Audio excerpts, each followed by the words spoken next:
Welcome, Ultimate fans, to sunny Columbus, Ohio, home of Fortress Obits and home to the 2022 Premier Ultimate League Championship Final between DC Shadow and Medellin Revolution Pro. I'm Jenna Weiner here with Eileen Murray. Eileen, excited to be here with you for this championship final.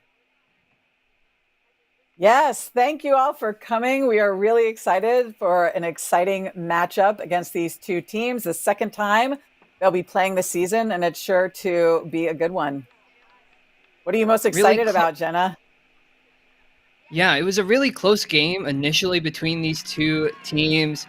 I'm really excited to see how it plays out this time in their first matchup about a month ago. DC took an early 9-4 lead in the first half before Revolution fought back, Revolution building a 15-12 lead in the second half before DC got a couple of points back to close the margin to 15-14. I really hope we get to see some of that really great back and forth action once again between two of, well, clearly the best teams in the league. They've been showing it all season. Revolution undefeated. DC only a couple of very tight losses on the season, coming in as the number one overall seed. I'm excited to see this too. And what I'm looking at right now is looking at the DC roster just compared to the Revo roster. I know we've had a couple of the Revolution players, unfortunately, not be able to show up for this finals. I know there's at least one or two on DC. And so part of it might be that the roster size, and we know it's the heat of the day, might come into play during this finals. Yeah, a couple of updates for folks on some injuries, some roster updates, in particular on the Revolution side. Ospina is out with an injury after suffering what looked to be a knee injury. Revolution going to miss the always capable Brute Squad player from 2021, as well as Alejandra Raby, who is out with potentially some sort of a stomach bug. So Revolution down a couple of key players, but they're still going to have the Cardenases. They're still going to have Gina Cartagena.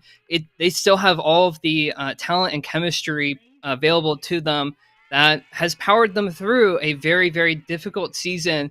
And they just got one more to repeat as champions from 2019. Yes, and on the DC side, they aren't missing too many players. They have a larger roster.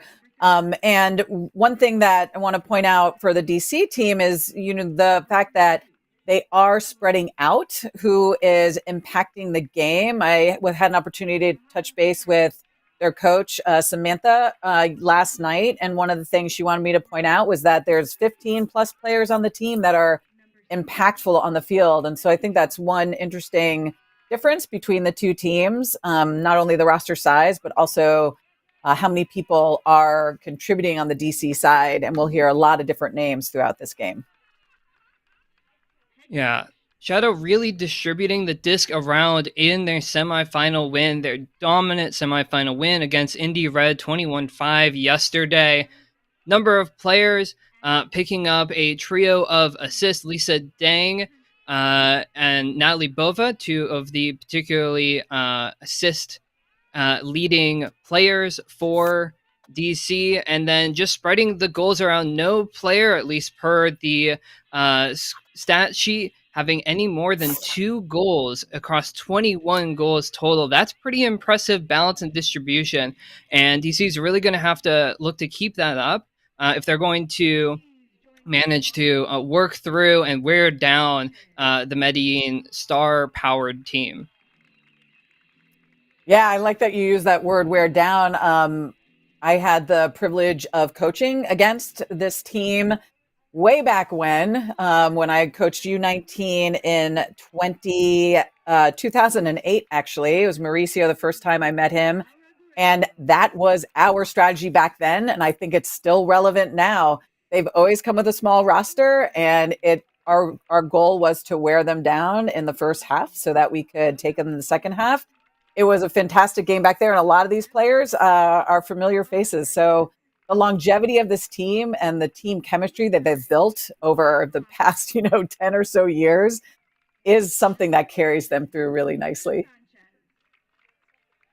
Yeah, and you actually have also coached against both of these teams more recently as part of New York Gridlock. Any thoughts on what you've seen from the teams in the matchup that New York had against both DC and Medellin that might play into, or what viewers might expect to see from this game from your experience playing both of them just this season?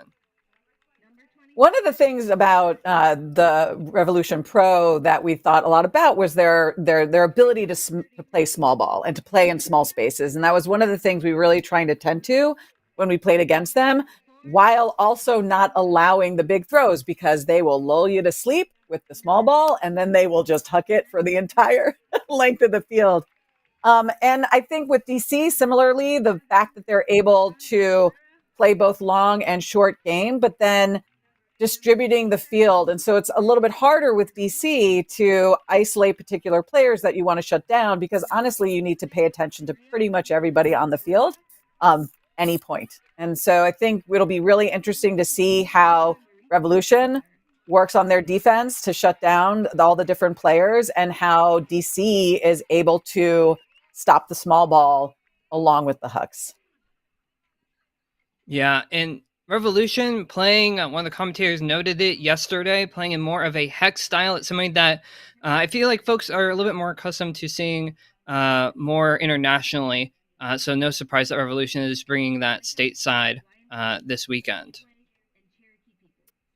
So I think now they're probably doing the opening statement. The opening statement of the teams of the PUL are committed to the league's vision to center humanity, empower and support athletes' physical and mental wellness, and strive to be anti-racist in all we do. Our work for equity in our sport aligns and intersects with the battle against discrimination in all its forms. With this purpose in mind, we invite you to reflect on how far we've come and how far we still have to go before our sport is truly equitable. They're probably also doing their land acknowledgement for where they are today. They talk about, as we gather today, we would like to acknowledge the land that we occupy is the ancestral and contemporary territory of the Shawnee, Potawatomi, Delaware, Miami, Peoria, Seneca, Wanandite, I practiced this, I promised beforehand, Ojibwe and Cherokee people. Specifically, we are on land ceded in the 1795 Treaty of Greenville and the forced removal of tribes through the Indian Removal Act of 1830. We honor the resiliency of these tribal nations and recognize the historical context that has and continues to affect the indigenous peoples of this land. We would also like to acknowledge that while we have the privilege to be here together, we are a distraction from the other ongoing events, including war, pandemic, racism, and anti-queer legislation, among others in the US and internationally.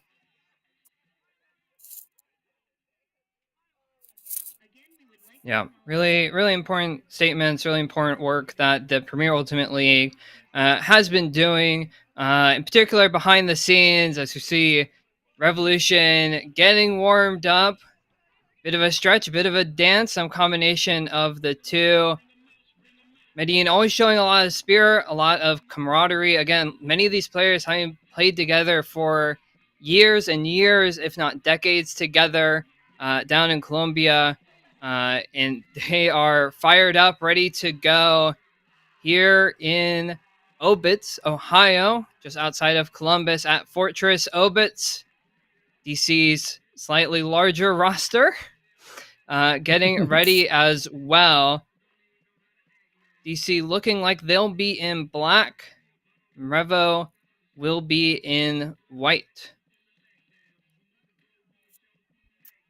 I'm not sure what have they done the coin toss yet? I think the captains may have met at midfield. Not sure which team is starting where at the moment, but we'll should have that answer here pretty shortly. Regardless, seems like maybe a touch of wind, but certainly less so than we saw yesterday. Pretty gusty conditions, often pretty upwind, downwind affecting play quite a bit yesterday in both of the semifinals when not seeming very much present at all right now. Eileen, any thoughts on which team that might help to have less wind to battle against? When I saw DC play yesterday, I saw them really giving Indy a very difficult time by keeping them on the sideline. And so I think DC's defense really benefited from the wind. So I'm wondering if this helps Revo a little bit more.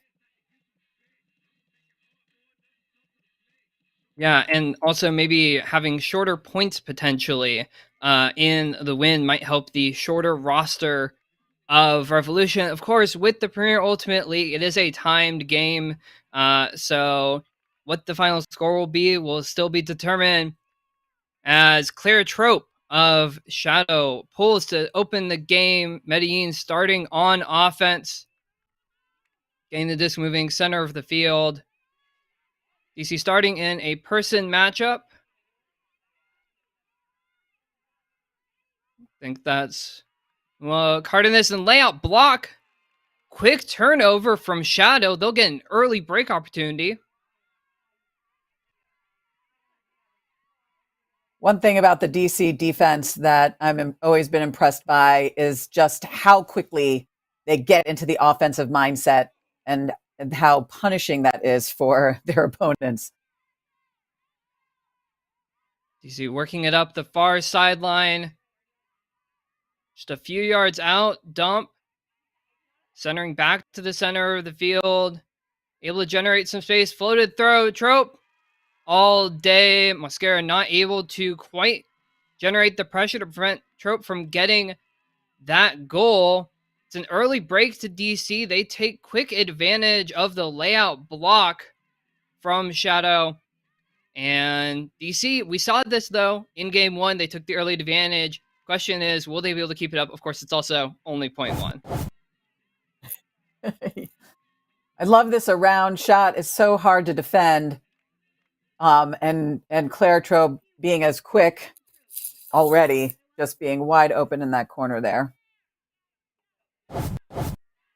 Jackie Wang with the layout block and the assist. So Wang already getting on the board with a couple of stats.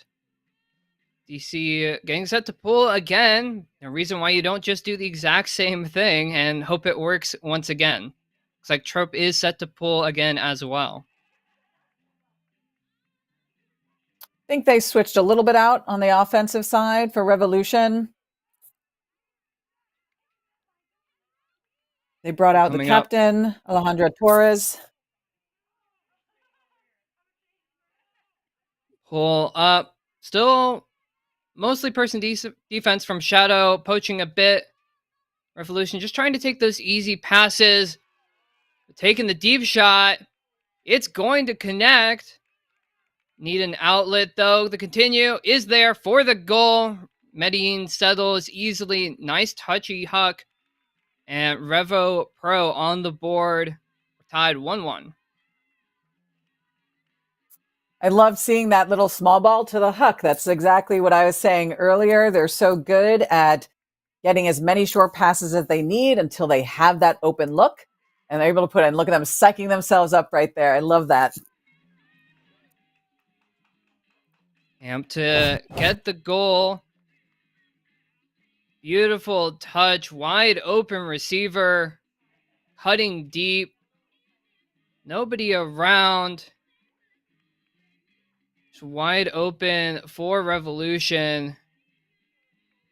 And goal going to Luisa Sanchez from Gina Cartagena. Cartagena, one of the best players in the game internationally, has been for years. Cartagena, along with Valeria and Manuela Cardenas, the three of them are going to be absolutely key, along with one of the best pullers of any gender identity, any nationality, Elizabeth Mosquera, with the pull. And look at that, right on the sideline, setting Revolution up to play their first point of defense.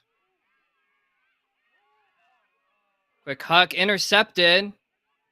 It's Manu Mosquera Revolution looking to break back, bring the game back on serve.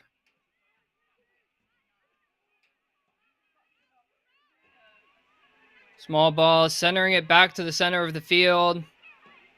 Hex offense, you'll see players often just looking for whoever is open, regardless of where that is on the field. Whatever is easiest. Oh, That lane absolutely closed in a flash by DC. They get another chance. Chance immediately going awry with the out of bounds throw. And River Pro, another break chance. hoping to see some more patience on the end zone. I think they maybe got a little bit impatient for that D.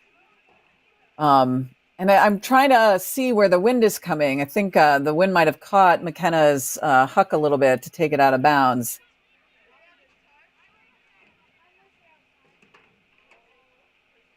Players moving a little bit before the disc is officially in violation called.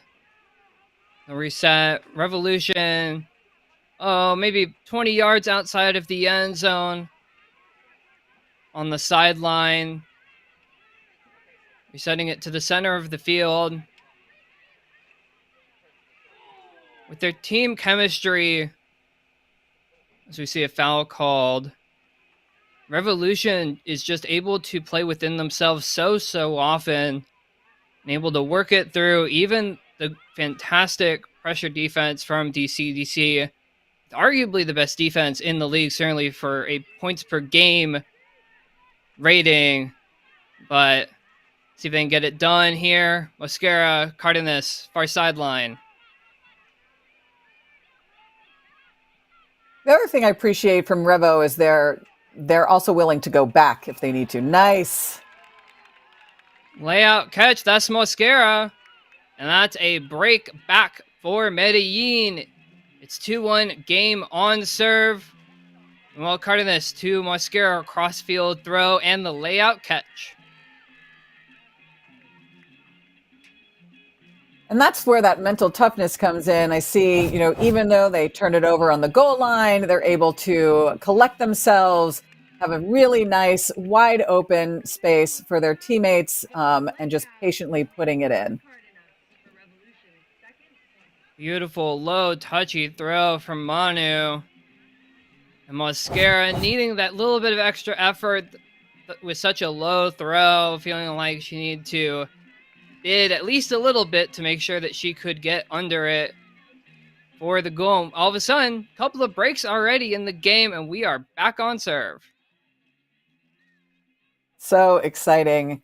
And I see that they have Bova out there again, one of the leading assists, as I think you mentioned earlier, along with Linda Morris and Lindsay McKenna, her Philadelphia teammates. Even though they have so many different club teams, the fact that they've been able to work together so effectively has been a really nice development for the league and this team. Yeah, shadow pulling from a number of different club teams over the years. We see Trope going over to put on the mark as the low throw gives another break chance to Revolution. Again, remember with Hex, whoever is open will probably get thrown to. Medellin just trying to ensure that there's always an option who is open. Great end zone movement so far, working it side to side. Trope shutting it off, but coming back across. No call. Mosquera, second of the game. That's a goal. That's another Revolution break. That is back to back for Medellin. They go up 3-1. So at this point, I wonder what kind of adjustments DC makes. I know typically after a couple of breaks of your O-line, you try to do something. Maybe you bring some new players out. I know they have a deep roster, folks that can play both sides of the disc. So I'm interested to see who gets on the line this time. Yeah, and as we expected from Revolution, we see Trope cut that continuation throw off, but easy enough for Mosquera to get to it. Already their stars Coming into play for Medellin, Mosquera with a couple of goals, Cartagena with a couple of assists. Those are the staples. Those are the folks that Revolution Pro is going to have to rely on if they're going to continue to apply pressure throughout the game. We'll see if they can keep it up throughout the length of this game as the afternoon wears on out in Ohio.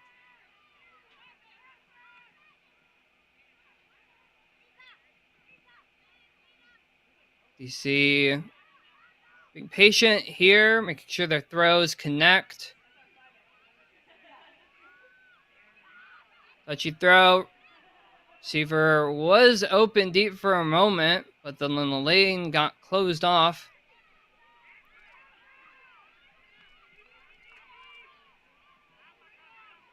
Taking There the it shot is. now. But challenging Mosquera in the D space is always going to be tough. She's able to get the block on that angled throw. Revolution, another break chance. And I'm pretty sure that throw didn't go quite as far. And I think that was Mozafari wanted it to go. Mozafari, longtime veteran of Philadelphia AMP, number of players, including Morse and Bova, played with AMP. Again, DC bringing players from a number of different club teams, making for quite a successful professional team, though, this season. Call made. It's like a pick down field.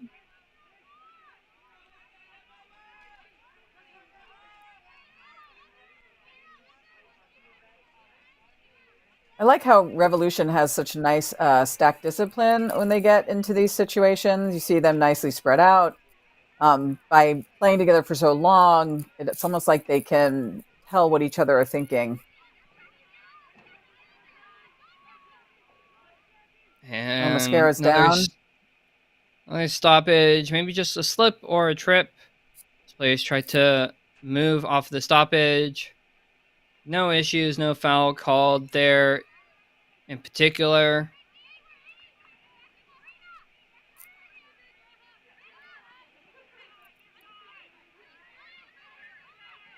Revo putting it back into play. Seeming a little bit jammed at the moment, just trying to find an outlet. Another call. Potentially a foul.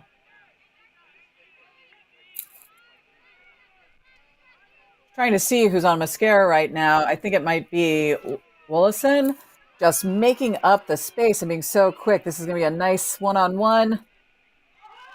And Mosquera wins the battle. A little bit on the bobble, a little bit on the second effort, but able to come down with it.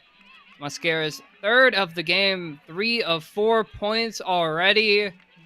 Mosquera making good work of that downfield space, able to hold off a couple of DC defenders. DC finding themselves in a quick hole already. They're definitely going to have to reset. We are just a bit past halfway through the first quarter. Valeria It's good defense. It is. I mean, they're right there. They're really contesting all the throws. And at some point, you got to wonder, are things going to start falling a different way? Because right now they're falling towards Revo. But, the game's long. As you said, we're just halfway through the first quarter. So we got a ways to go.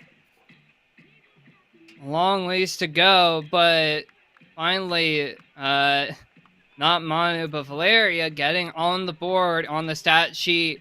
One of just the best pure throwers in the game. Again, similar to Mosquera, regardless of nationality or gender identity, Valeria, if you want textbook like flick huck form, Valeria is one to watch because she can generate just so much power with so little space. We saw in that throw to Mosquera. I remember a highlight, forgetting now exactly when this is from, but there's a highlight of her just effortlessly stepping out and throwing a perfect smipe and a backhand huck. But it's just perfect huck form. If you want to learn, go watch tape of Valeria Cardenas. It is so impressive what she can do with the disc, airing it out just enough hang for Mosquera to get under it for the Revolution goal. DC taking a timeout, trying to settle, trying to talk, trying to figure out what they can do. But really, Eileen, they haven't necessarily done that much badly, I don't think. It's just been a turn here, a turn there, and Revolution just simply hasn't given the disc back. Yes, and I noticed that as when DC has had their wins, it's the same thing for them. The other teams aren't playing poorly, they just don't give the disc back. And that time it's a clean offensive hold from DC. Trope getting on the end of it. Trope accounting for both of the goals so far for DC. Assist coming from Caitlin Lee. Those two club teammates with Boston Brute Squad for quite a while now. No surprise that they are connecting for DC. Clean offense despite the bid from Revolution. And DC really needed this. A nice, clean, quick hold, bring their confidence back up. They know that they're capable of doing this. So hopefully this can carry through and they can make up for a couple of the breaks.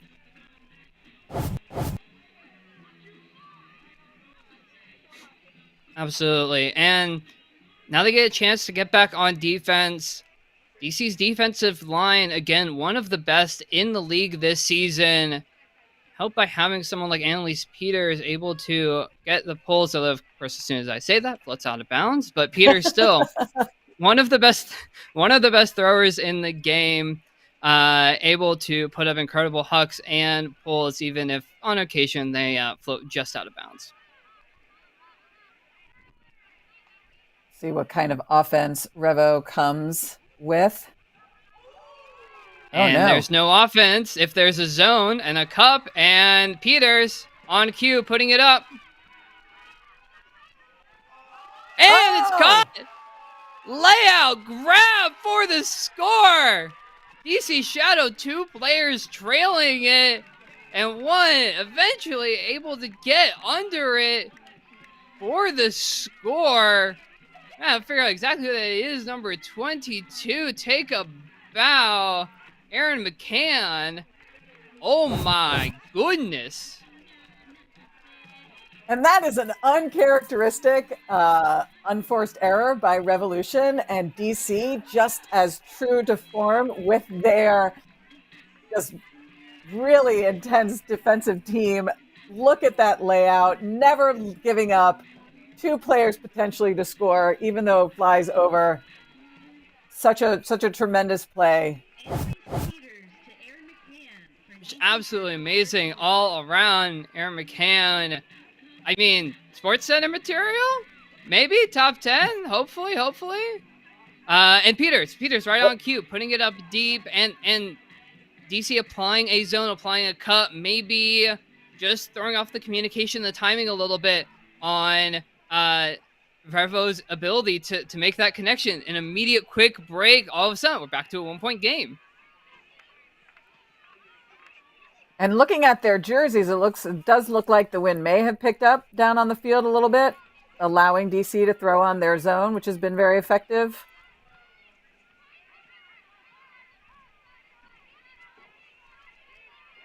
See if you can get on field conditions, see if the jersey indicator, as it were, is accurate. But maybe at least a couple of gusts, picking up some throws or dropping discs unexpectedly. All effort on that one from McCann.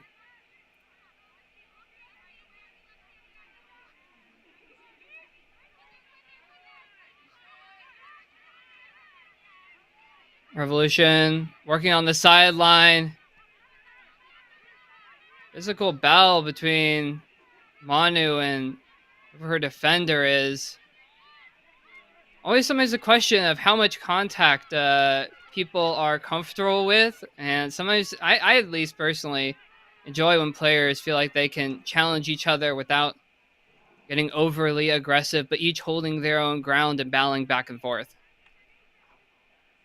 Yeah, I appreciate that. And sometimes I talk to, players about kind of the soccer rule, as long as you're not pushing your elbows out or, extending your arms, if it's body on body contesting for the same space.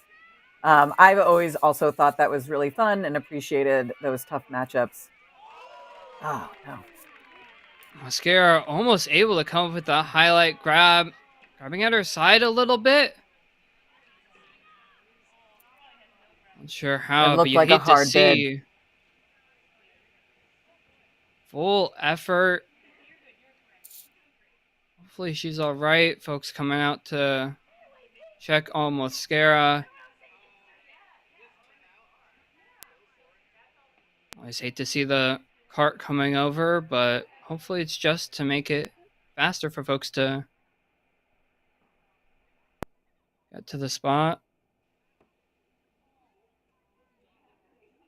Yeah, maybe it's just a wind. We got to hope that it's just the wind knocked out of them. Or Maybe maybe some a sort of cramp. cramp.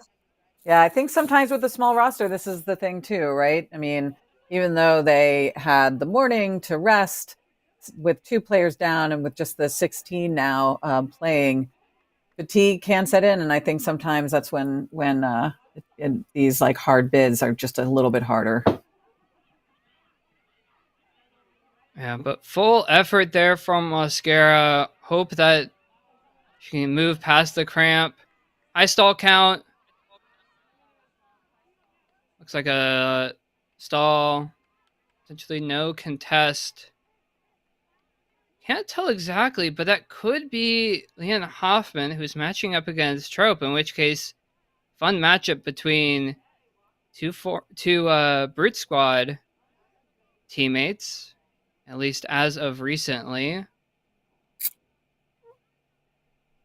Yes, and I think that what made that defense possible, was the shut down reset defense. I believe that was number one, Torres again, just making them DC unable to reset the disc. And Hoffman gets the goal for Revolution. I mean, would you call that bookends? If it's a forced stall that is uncontested, and then you catch the goal, it's not quite the same as a block, but certainly feels similar. It does feel similar, but like I said, I think the stall was possible because of the reset defense from both Torres, and I'm trying to find 96 on Revo, that just Ferrero, who just really stopped um, Wang from being able to reset that disc. That was pretty impressive. Yeah, nice showing from Medellin, able to bounce back after Mosquero goes out. Mosquero is still not out on the field for this defensive point. You would expect that if she was feeling up to it, she'd be back out on the line for the pull. Instead, Medellin having to continue to work with their slightly dwindling roster. DC, though, down a couple of goals. So we're nearing the final seconds of the first quarter. Reminder about quarter rules in the PUL. In the first, second, and third quarters, the team that has the possession at the end of the quarter when time expires gets to retain possession. That's a turn off the hands of Buke. Revolution with a break chance. If they hold on to the disc for a few seconds longer, they should have the final possession of the quarter. And that's something I really like about the PUL. It adds another interesting strategic element to the game. How do you train your team to take their time and to control the tempo, so they have this opportunity now to just go ahead and take all the time they need to try to punch in this final score? Now we have heard the buzzer just coming through, so that's going to be the final possession. Revolution will either score or it will be a turnover, and then we'll move on to the second quarter. Looks like a pick is called on the far sideline. Unaffected. Looks like this is going to stay with the receiver per the observer's indication.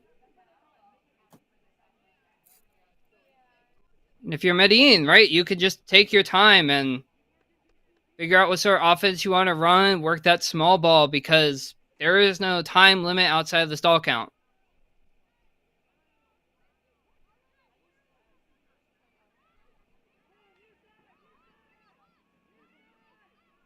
Medellin putting the disc back into play, center of the field.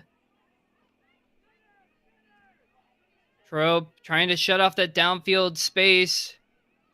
On a fantastic mark. Forcing the tough throw. Couple yards to go. Medellin on the doorstep. And they do eventually get the score. Revolution taking advantage of the drop from DC to get that break chance. They'll end the first quarter, putting them up 6-3.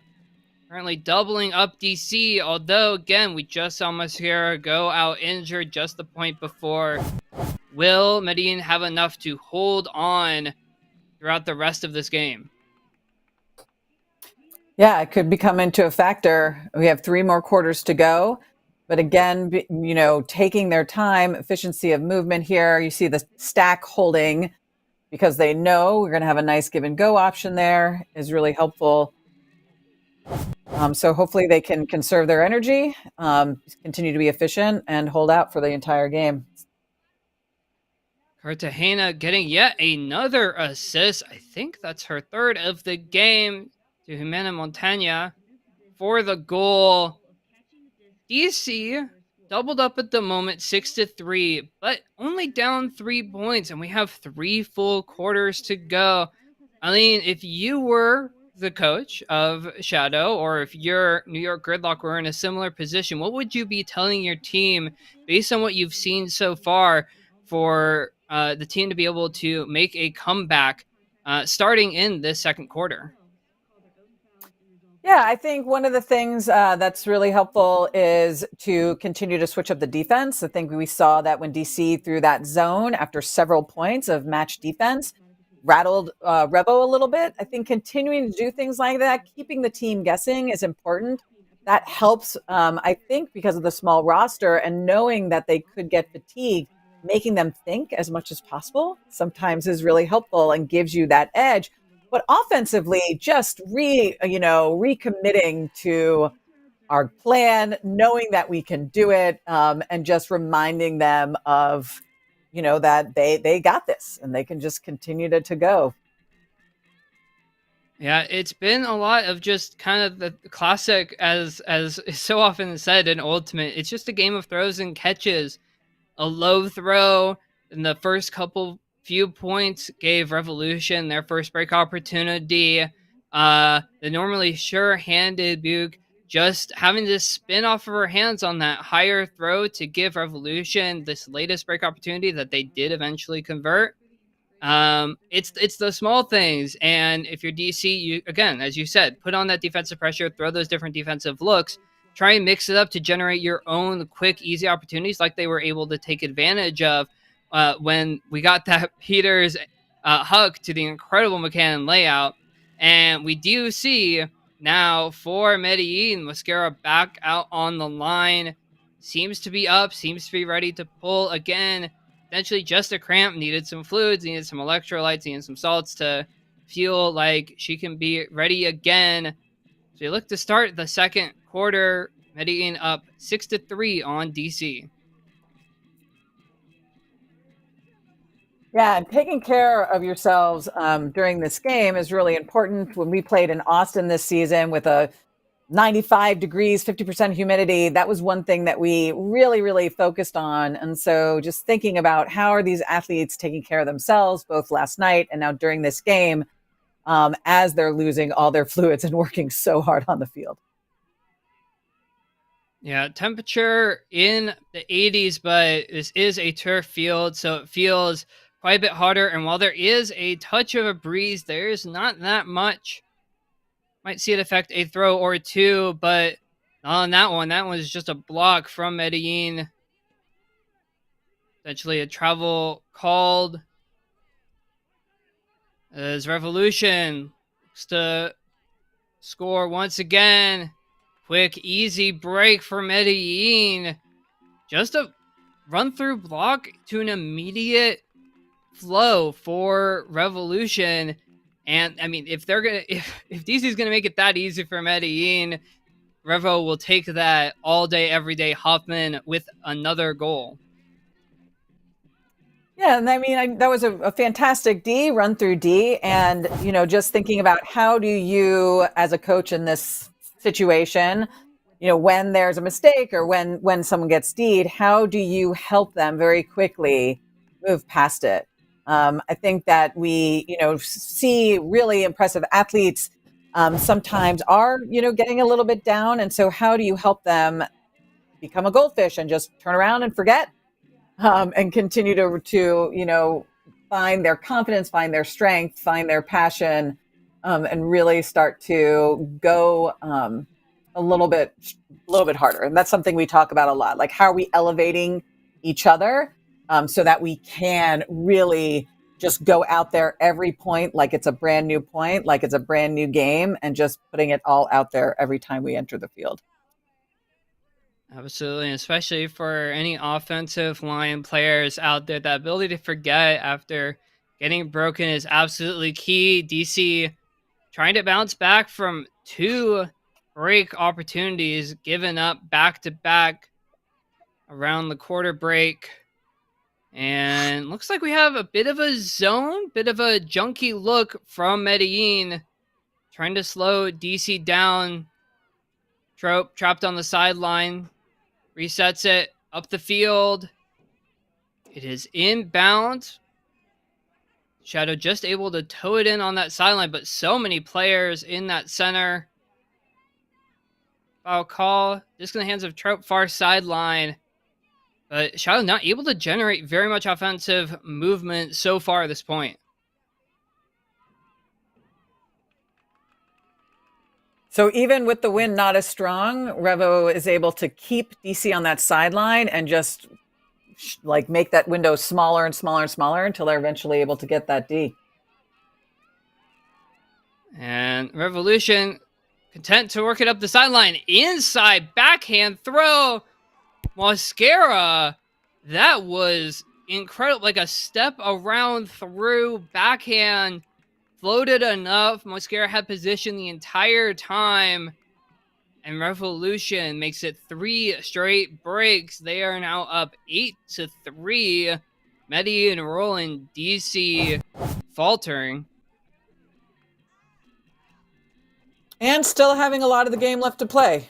It's only, minute 9, second quarter. They'll have an entire halftime to collect themselves. And, I believe that DC, with the number of players on their team that have such high level experience on world teams, USAU, national teams, national champions, they, might be down right now, but they are for sure not out.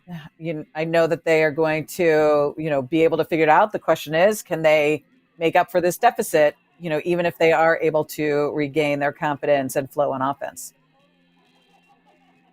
Absolutely. And hey, for looking back at the tape, DC was up 9-4, had a 5-goal advantage over Revolution in their game earlier this season. It's currently, albeit 8-3, but a 5-goal margin. We have barely started the second quarter. We have nearly a whole quarter and another whole half to go. DC, you would think, will be able to settle. It's going to be critical for them to continue to use their depth, though, I think, especially against this short Revo roster. Just trying to wear down Revolution for DC, just trying to work through their roster, especially with the 80-degree temperatures, let alone the temperature out on the turf.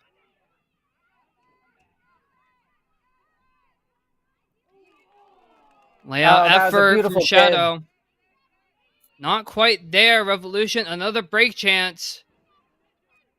See if they can continue to flow.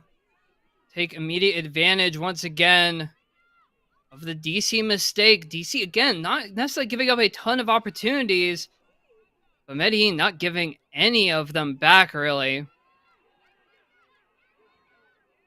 And 9 times out of 10, McKenna gets that. So small mistakes, just Revo trying, like pushing DC to be nearly perfect in order to get back in this game.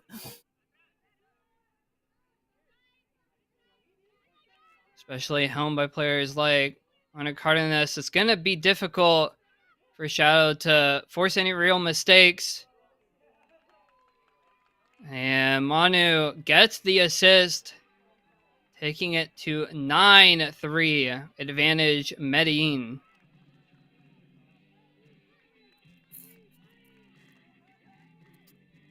Number 27, catching that, Aki is someone who is in the New York community as well. Has been playing and working with Revo, and I love that she's continued to work with this team.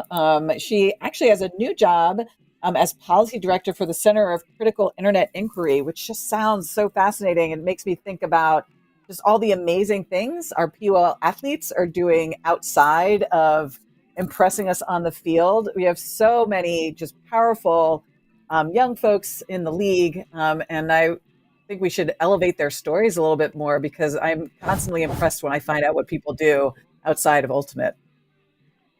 Yeah, it's something that I feel like when we talk about professional ultimate, we often assume that, or we'd like to think, maybe it's more we'd like to think, that professional ultimate can be a full-time job for folks. And while that's maybe just starting to be the case for very few select folks, especially in the men's league in the AUDL, not so much for the PO athletes. Every POL athlete holding down some sort of other gig outside of Ultimate and yet maintaining their physical fitness, their practice regimen, and their chemistry with their teammates to be able to put on such an incredible show for us, as we've seen throughout the weekend and so far in this game.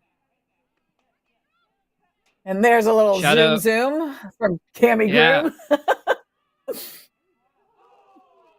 And DC moving very quickly in general, just saved off the turf. And that's what you need if you're Shadow. Just a clean hold.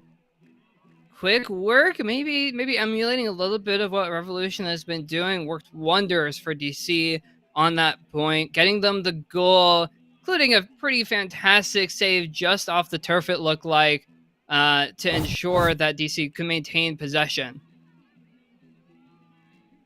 I mean, honestly, it looked like Cami just decided that she was going to take that point over.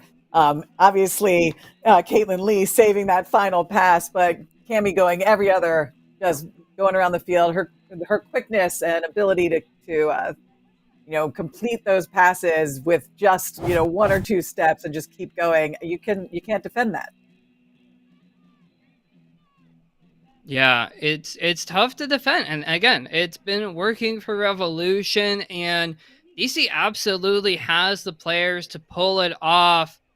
Groom, one of the alternates for this year's World Games team, but a couple of other players on the DC roster are included in that World Games team as well, including Carolyn Normile and Claire Trope. So some really talented players all around for DC. No reason again why they can't fight back into this game. Revolution patiently working it up the near sideline though against the zony defense of Shadow. Revo able to work it in between the pockets, taking their time, finding the open receiver. Easy as you like it. Hoffman, I think that's her third goal of the game. Revolution gets to double digits, 10-4. And these last 2 points are kind of what I was thinking the entire game would be. It would be very quick offensive points, quick movement, confident handling. I mean, what broke that out was just the nice break into the center of the field. And we know once that happens with a zone, it's really hard to stop. Right there, opening it up to the center of the field. DC mostly holding their position, but upfield throws are just so tough for a zone to defend against. Especially if you're not quite able to get over You could very solid deep defender, probably one of the best on the DC roster, alongside probably Trope. But when they're short throws, when they're underneath throws like that, you're not quite able to get all the way over to stop the throw. Mascara getting set to pull once again. She's looked fit and well since taking that brief injury break. And one of the best in just setting up pulls that float forever. This one just floating out of bounds to give DC the disc at the break mark. I wonder if you'd rather have it on the sideline there or have to stop from a standstill in the middle like that. What do you prefer? I think I'd always prefer sideline. Sideline is always an added defender, especially when you're running a zone like Medellin is pulling out here. Any sort of extra help you can get from the sideline is helpful when you're playing in a zone. So otherwise, middle of the field ends up pretty wide open. Shadow taking advantage of it. Slowing it down a little bit as they're getting forced to that forced sideline by the cup. Over the top throw. Reeled in from DC. Not necessarily putting on a ton of pressure, but making throws go over the top. Which is not a problem when the wind's down as it is today. Shadow on the doorstep. Wanting a couple more throws. And over the top, as mentioned, that's a goal. No issues, no calls. DC takes the 5. They still trail Revolution, though, 10-5. I see that was Hatchet, number 2, scoring for DC Shadow. And again, one of those nice, patient end zone looks. Back there, sees the opportunity, points to where she knows she's going to be open. And the great thing about DC is they have the throwers who can go ahead and put it there. Yeah, and I think DC that was working Lori really well. throwing. Yeah. Nice put. It was something that we saw from DC throughout the point. Just able to work those over the top throws, maybe in windier conditions. It's something where the throws might flip for a little bit more or get pushed out of the receiver's reach. Currently looking at 5 to 7 mile an hour winds down on the field.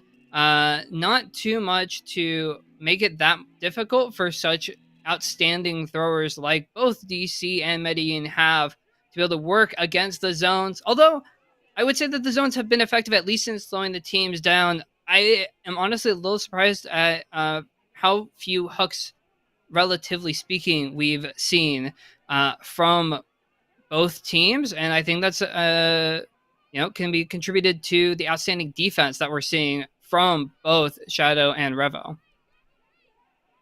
Speaking of which, and though, just as you say that, wide open receiver, blown coverage or something. Not a problem. No one within any sort of vicinity to challenge that catch. No problem. Pressure for Revolution. And it's Alejandro Torres who gets the goal. Assist coming from Valeria Cardenas.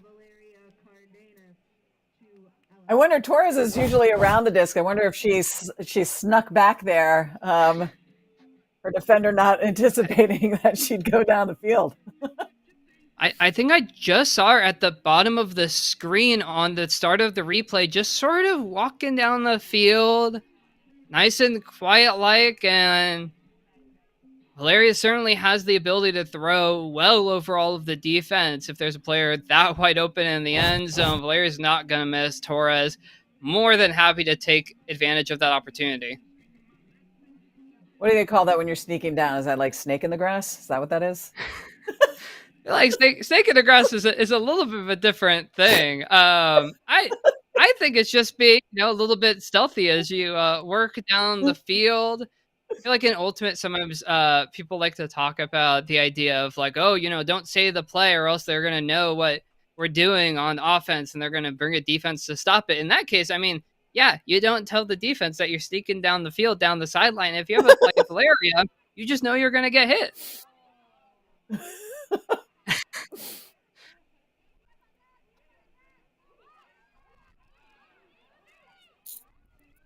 DC, as soon as I say there's no hucks, both teams throw beautiful, touchy hucks.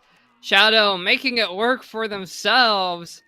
And maybe the two teams selling it, starting to open it up a little, or they just knew that I said that there weren't very many hucks, and they're like, "Ha, Jenna, we're going to prove you wrong, and we're going to throw up a couple of beautiful hucks. One from each team takes us to 11-6. Just about a little over 4.5 minutes left in the second quarter. I definitely think they heard you. I definitely think they heard you. But I mean, when you have Lizzie Laurie on your team, you know that she's going to be able to put that nice touch float out to space.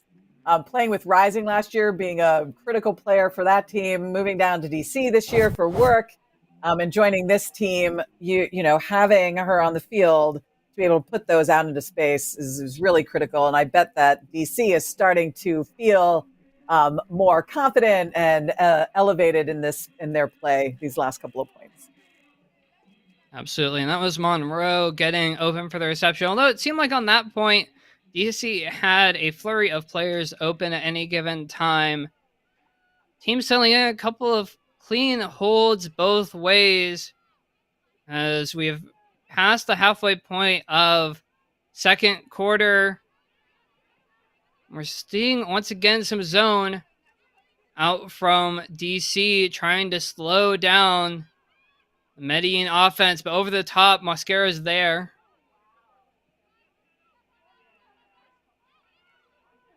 Looking for a reset. Zone is still in effect for Shadow. Over the top to Manu. Wide. Back across. Medellin looking patient. Finding the holes. Finding wide open players. Bouncing it back and forth. And not quite in.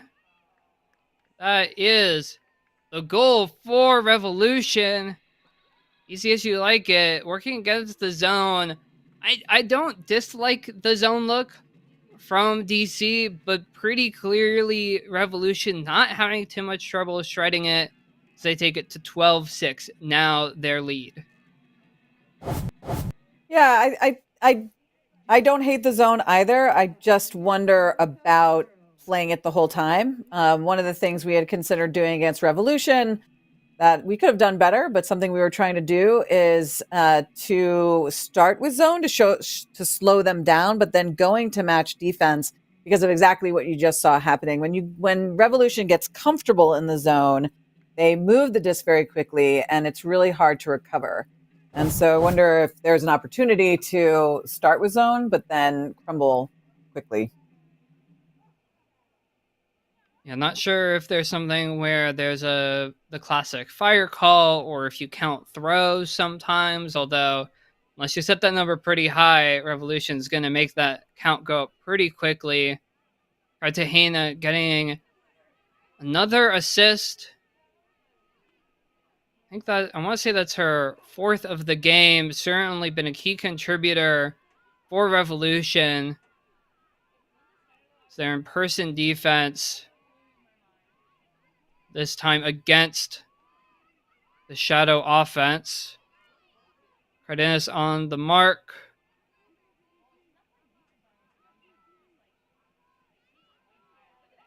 DC taking it easy for the most part. And as soon as I say that once again, they put it deep. Mosquera not able to get there. That's a goal for Shadow. Bring it to 12-7 on that nice continue huck throw. Mosquera just trailing too much in order to be able to get the block. And I think that was Bova to Morse to teammates in the club division being able to connect in that throw. One thing that I saw in this point that was really impressive was that even though McKenna and Laurie were starting out behind the disc, when they knew it was time, they moved down the field to open up the space, which allowed this play to be able to develop. So their flexibility in being both behind the disc and then down the field is a strength for this team. Absolutely. And plenty of very versatile players for DC. Morris, a key contributor for AMP. And just a very potent deep receiver, seeing it there, able to hold off the charging Mosquera. Scara, very capable in the D space, as we have said and will continue to be said. She plays for Revolution and for Colombian national team. It's not Mosquera in the deep space. And it's a block. Great pressure from Shadow gives them a break chance. I think that was McCann again, making her own personal highlight reel.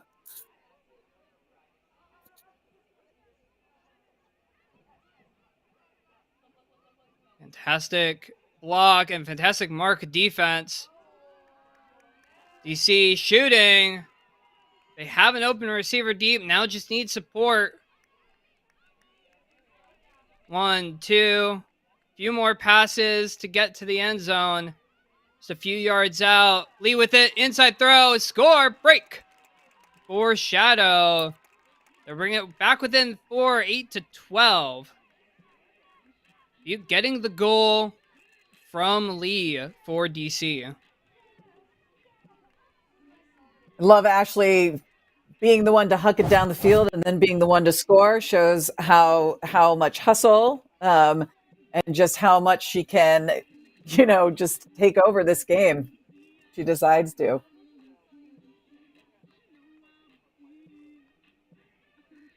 Ashley Buke, she's a good friend of mine, although we've only met a couple of times in person, as it goes sometimes with the Ultimate community. Folks are connected across the country, across countries, in the case of Revolution, and number of international tournaments also happening in the Ultimate world. Windmill happening this weekend in Amsterdam. There's Masters Worlds coming up in Ireland in just a week or two.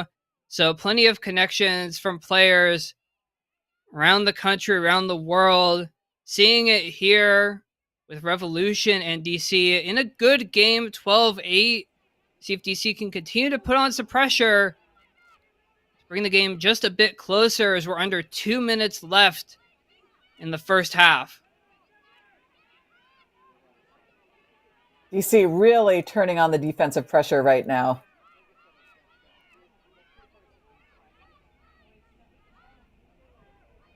Cardenas able to get open though.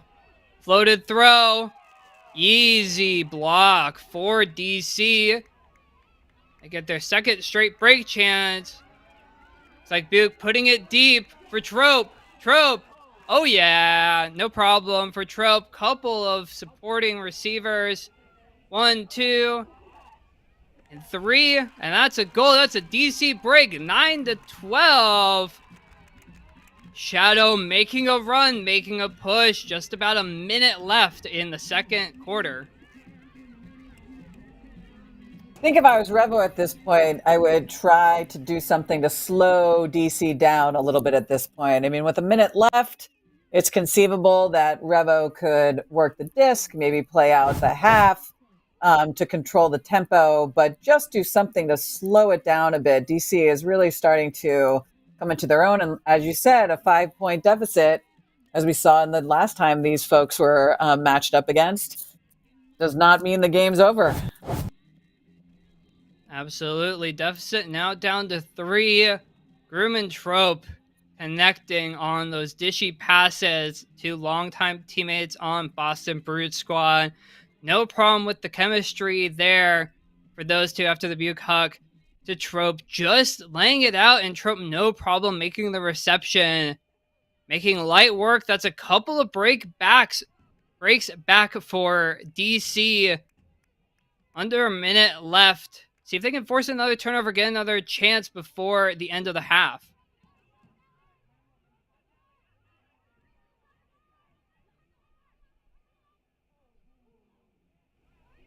Low throw collected, far sideline for Revolution.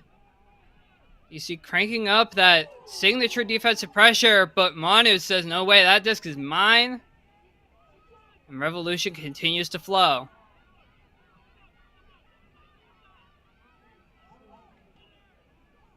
Floaty inside throw. Quick short throws for Revolution. Their bread and butter. Getting them within 5 yards of the end zone.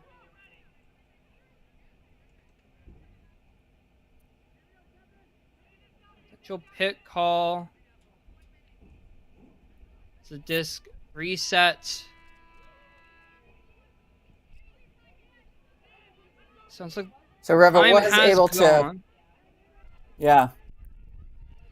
Time has Oh gone. goodness. Revel able to handle possession and then immediately giving it away. That's going to keep the score at 12-9 as we enter halftime. DC making a push to bring the margin within 3.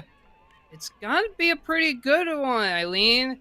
In this first half, Revolution opening up a bit of a lead. DC not going away, though, in the second quarter. Yes, I know Mauricio is probably talking to his team right now about this final score, knowing that they have all the time, maybe just taking another breath, another second to ensure that last point. A 13-9 feels very different going into half than a 12-9. Yeah, I think it is still 12-9. That goal not coming up unless I missed something along the way. So just a 3-point margin. DC making that push. Both teams going to grab some water. Anything you saw from the first half? Any adjustments that you would be making as the DC Shadow team? The coaches trying to keep up the momentum for those couple of breaks they were able to generate late in the second quarter. I think that here's where the larger roster size for DC is going to really benefit them. If you notice in the last couple of points, they could bring out a brand new 7-person defensive line. The next one just as good as the previous, and so I really do think that depth of roster could play a key role coming up as they try to stay on defense to convert some more breaks. As for Revolution, they're going to continue to work through those stars, continue to work that small ball, and hope that they can just keep it up for one more half. Currently holding a 3-point advantage, 12-9, as we head to the halftime break. Go stretch your legs, y'all, and then come back and join us for what should be an exciting second half in the Premier Ultimate League Championship Final. Medellin Revolution Pro leading DC Shadow 12-9.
And welcome back, Ultimate fans, to Fortress Obich, just outside of Columbus, Ohio. We are at halftime in the Premier Ultimate League Championship Final. Medellin Revolution Pro leading DC Shadow 12-9. So far, good game. Revolution jumping out to a bit of an early lead. DC pushing back to bring the deficit back within 3. I'm Jenna Weiner here with Eileen Murray. Eileen, what did you see out of these two teams in the first half that enabled their success? Revolution to build that lead, and then Shadow to bring the deficit back down.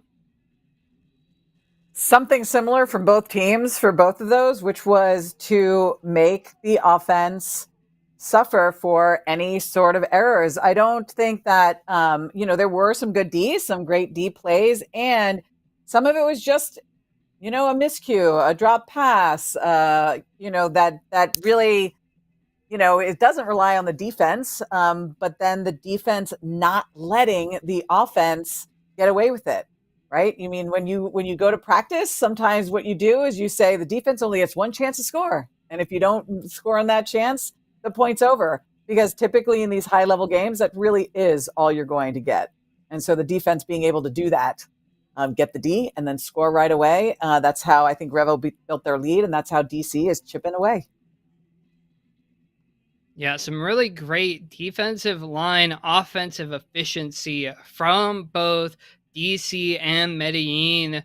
And early on, as you said, it was a low throw from DC. It was a high throw that just went off the receiver's hands that Revolution punished.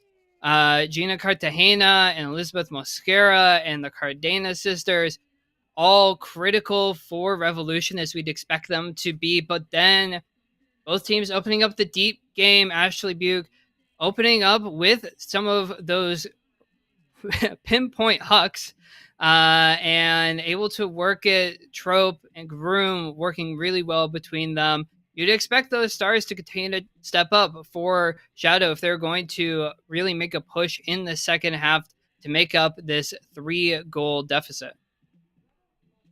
Yeah, exactly. And DC really starting to lean into their depth and to rotate out the lines. Thinking about in the second half, the small roster size of Revo, we know that it hasn't impacted them yet. And we know that they can play through tons of fatigue as they did in their crazy 5-game, 10-day stretch for the regular season. And we'll see if DC can make it count this time and really use that back to their advantage. Absolutely. And DC starting on defense, we saw on the Revolution line Mosquera, I would say crossing over, but it feels like Medellin rotates their stars through well enough. But typically, I expect to see Mosquera on more of a defensive line, instead setting up on the offensive line. DC applying some sort of junk look, trying to at least slow down the handlers, trapping things on the near sideline. Medellin forced to work it up. Now resending back to the middle of the field. Floated throw. Caught. Medellin able to maintain possession.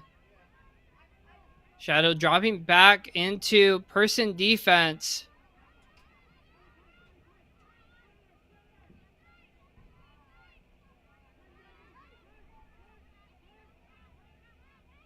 Revo staying patient. Low throw. Just out of reach of the receiver. DC will get an immediate break opportunity on the first point out of halftime. On cue, Butte. Deep. Oh, Trope tried to go with it with one hand. Unable to get hold of it. Revo, another chance to get the hold to come out of halftime. And there's that one chance we were talking about.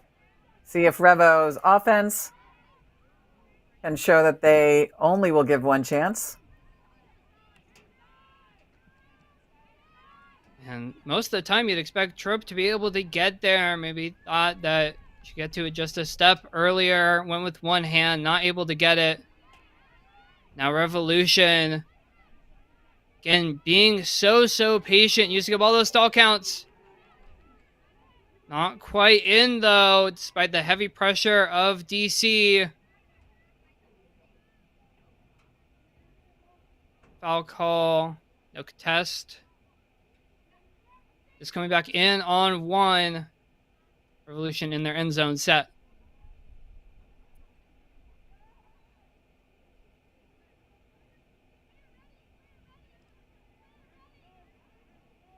Some discussion about where players are going to set up. Throw near corner. Buke. Denies Hoffman. DC another chance. This will start on the near end zone corner. Not quite sure why they tried to force that. They had their reset back there. Yeah, not quite able to. Yeah, not quite able to work it. Now Revo with another chance. DC's Hux not connecting early in this second half.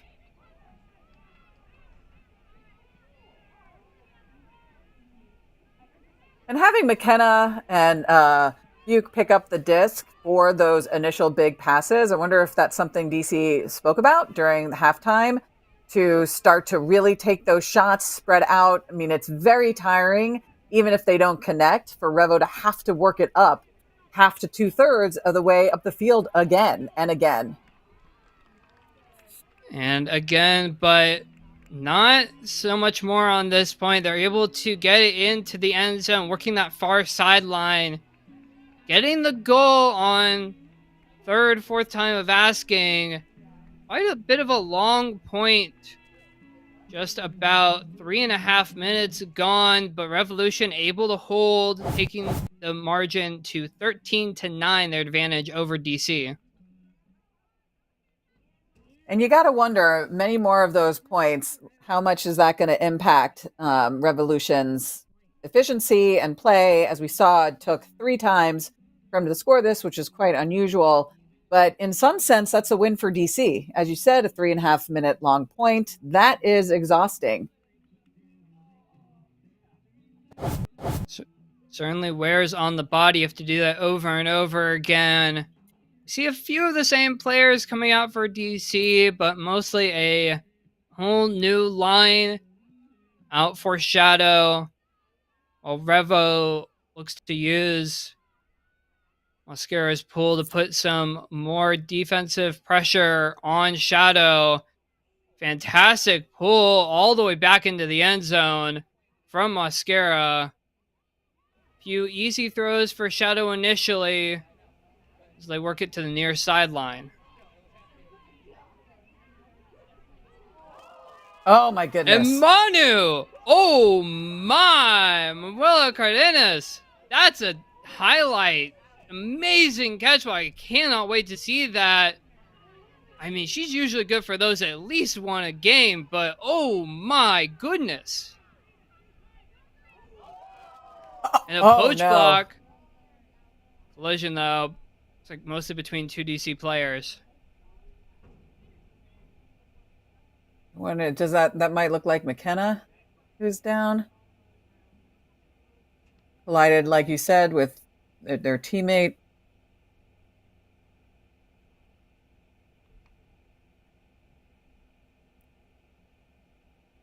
And then maybe number 5, Lindsay McKenna.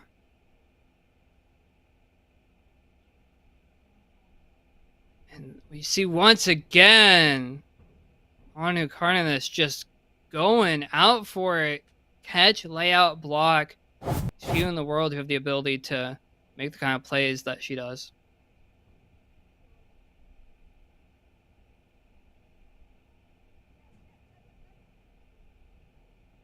Hope that things are okay. I know McKenna had a rough start to this season with some injuries in the very beginning, made her not be able to participate in Beach World tryouts. Has been really working hard on her fitness. So it looks like maybe she's coming up now. So that's really good. Hopefully she'll be able to recover and get back on the field.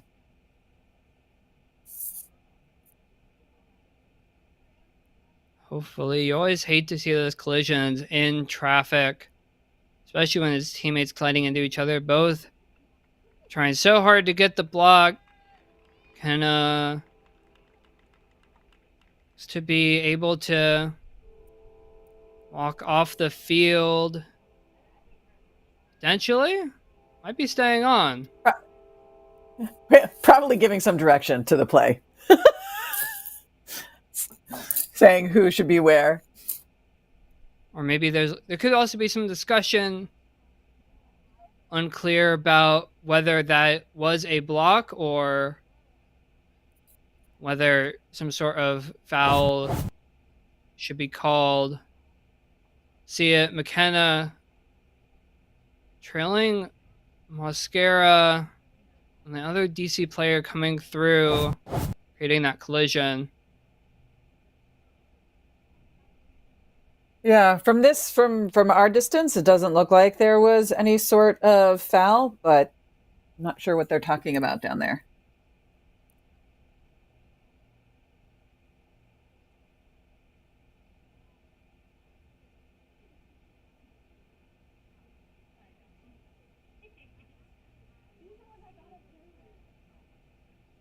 Still more conversation. Which is, a great thing about Ultimate Frisbee. The players are allowed to talk about what happened, to self officiate. The PUL uses observers that are only called in when requested by the players. And so it gives the players the agency to continue to control the game and to continue to make their own calls, something that I really like about the PUL and Ultimate in general, really. Looks like the D stands, and we'll see DC if they can cut this lead down again.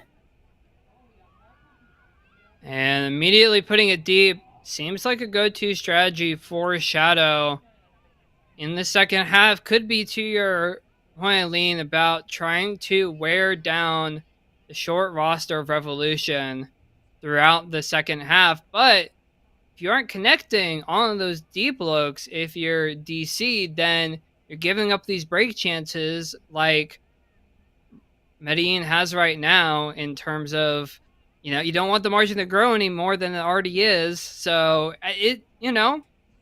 double-edged sword there when it comes to trying to hit those deep looks. If you're Shadow, Medellin, deep look of their own. Foul Mascara called. goes up for it. Foul called. Mascara under significant pressure. Looks like it may have been Caitlin Lee on the underneath, trying to prevent Mascara from catching it.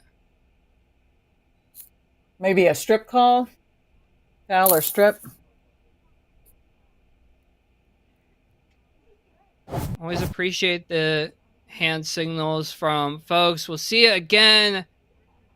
Looks like it may have just gone off the hands of Mascara, but could definitely be some contact in the air. And now it's back to the thrower. This coming back to the thrower. Contested call, resets it back. Revolution still with a break chance, though. Still going to continue to pile on the pressure. Take the margin back up to 5, where it was earlier in the game before Shadow made their run.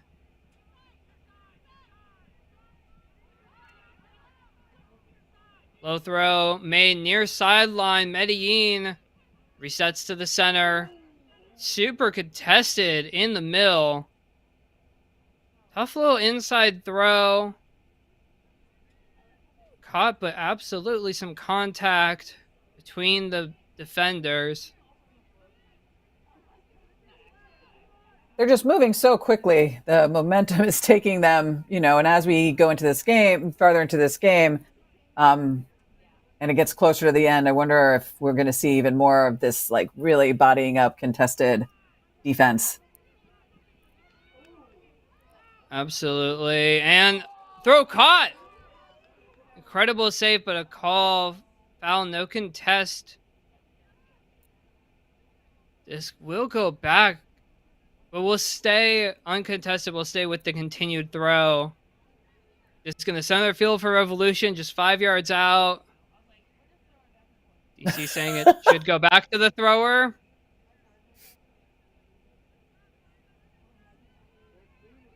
And a beautiful layout save for that pass. Absolutely. Even if it is Medellin going back. players. Yeah, Medellin players putting it all on the line. This coming back doesn't matter. Manu gets off another low throw. Manu just trying to work in the small spaces in the backfield for Revolution. Swing. Still need one more, Medellin. For the goal. It's there. It's caught. It's a goal. That's a break for Medellin. They take the margin back up to 5. DC giving up a pair of back-to-back points to Revolution as the lead expands to 14-9 in Medellin's favor. And this is a brutal third quarter. These points seem to be a lot longer than the first 2 quarters. And you got to imagine this different pace of the game, what that does to the athletes in terms of how they were getting into the flow of things. And just especially for Revo, just the mental toughness and the physical fitness that are going to go into them continuing to show up for the rest of this game, working through these really long points. Absolutely. Just over 5 minutes to go in the third quarter. Team still battling it out. Weather still plenty warm out on the field at Fortress Obits. Turf never helps with the heat, so you can only imagine, especially with DC and the All Blacks. Not probably having a great time out in the heat, but hanging in there. It helps to have the longer roster, but it's all Revolution at the moment that break up 5 goals. Mentioned how Revolution came back from 5 down in the first half against DC. The earlier game. See if they can do it again. It's a drop. DC continuing to look for those deep shots, continuing to struggle on connecting them. Receiver just not able to. Timeout taken from Revolution with the length of the field in front of them, but with a break chance. I mean, how do you like this call from Revolution? Personally, I love it just because of what I just said in terms of the points being super long and, thinking about, halfway through the third, a little bit more than halfway through the third, and really trying to increase that lead. And then making DC really have to work for it, have to think about what they're going to do. Revo trusts their offense. They trust their ability to work it all the way down the field. They're in the center of the field, which is super nice. So why not take that break, take the breather, maybe change, add a play call to it, so to ensure this offensive hold now. Well, yeah. This defensive break hold. This break hold opportunity. And something with the PUL, teams are able to make some substitutions, and looks like we have something an offensive set. I don't think we've seen it all this game. A split stack coming from Medellin, presumably trying to get some players open in isolation. Shadow responding with a poach in the lane from the handler set. Slows it down to stop the pull play. But he's still able to work it, but stuck on the near sideline for the moment. Looks like that sagging worked for them for a minute. And 2 DC players in the vicinity. Buke eventually the one to deny Mosquera.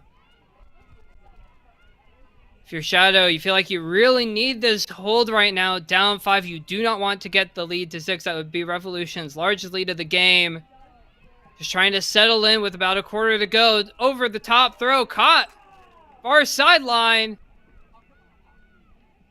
Mosquera on the mark. Over the top throw, caught for the goal. DC settles. They get to double digits. That's a 14-10 Medellin lead. Cami Groom with the goal. And DC, that is one thing that I think their defensive line does really well, is to muck up the lanes, to have your handler sags, to really make it difficult. Revo had a play called, and DC basically said, "Nope, you can't do that. Not with us on the field." And then we're able to get the turn. And then, like they've been doing all season, their defense able to punch it in. Great point. And once again, the connection between Lee and Groom, very familiar with each other. And Revolution's not at least one player, maybe drop, trying to take a breather. But they're back out once again. Manu Cardenas, Mascara, and Hoffman. At least 3 of those on the line for Medellin. Just under 4 minutes to go. 2/3 of the way through the third quarter. Question still remains, can DC force anything out of Medellin? And that's a turn. And how much that was forced by DC, but fantastic downfield pressure. Able to give the disc back to Shadow. They get, I think, is their first break chance of this second half. Let's see if they continue with the Huck strategy that they were doing in the beginning of this quarter, or try to patiently work it. Not immediately, but it doesn't mean it's not coming. It's on the far sideline. Inside reset to Peters. Peters always a shooter. So this ends up back in her hands. Wouldn't be surprised to see a Huck go down the field.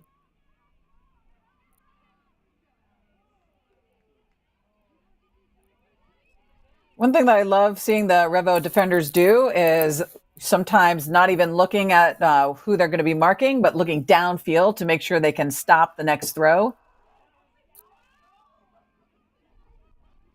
Yeah, fantastic defensive pressure from Revolution, almost forcing the stall, and just a throw into the body generates the turnover.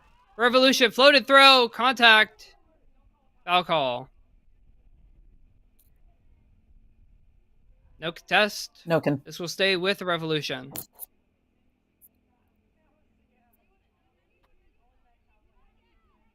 You see, trying to make some of that movement work, just getting jammed. Players maybe wearing down again, even for the deeper roster of Shadow.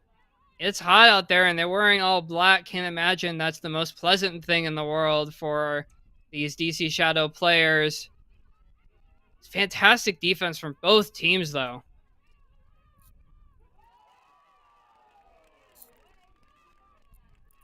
I guess basing on the reaction, I think we had a D. Seems like a block. Giving the disc back to Shadow. Up the line. Peters able to squeeze it up the line. Call.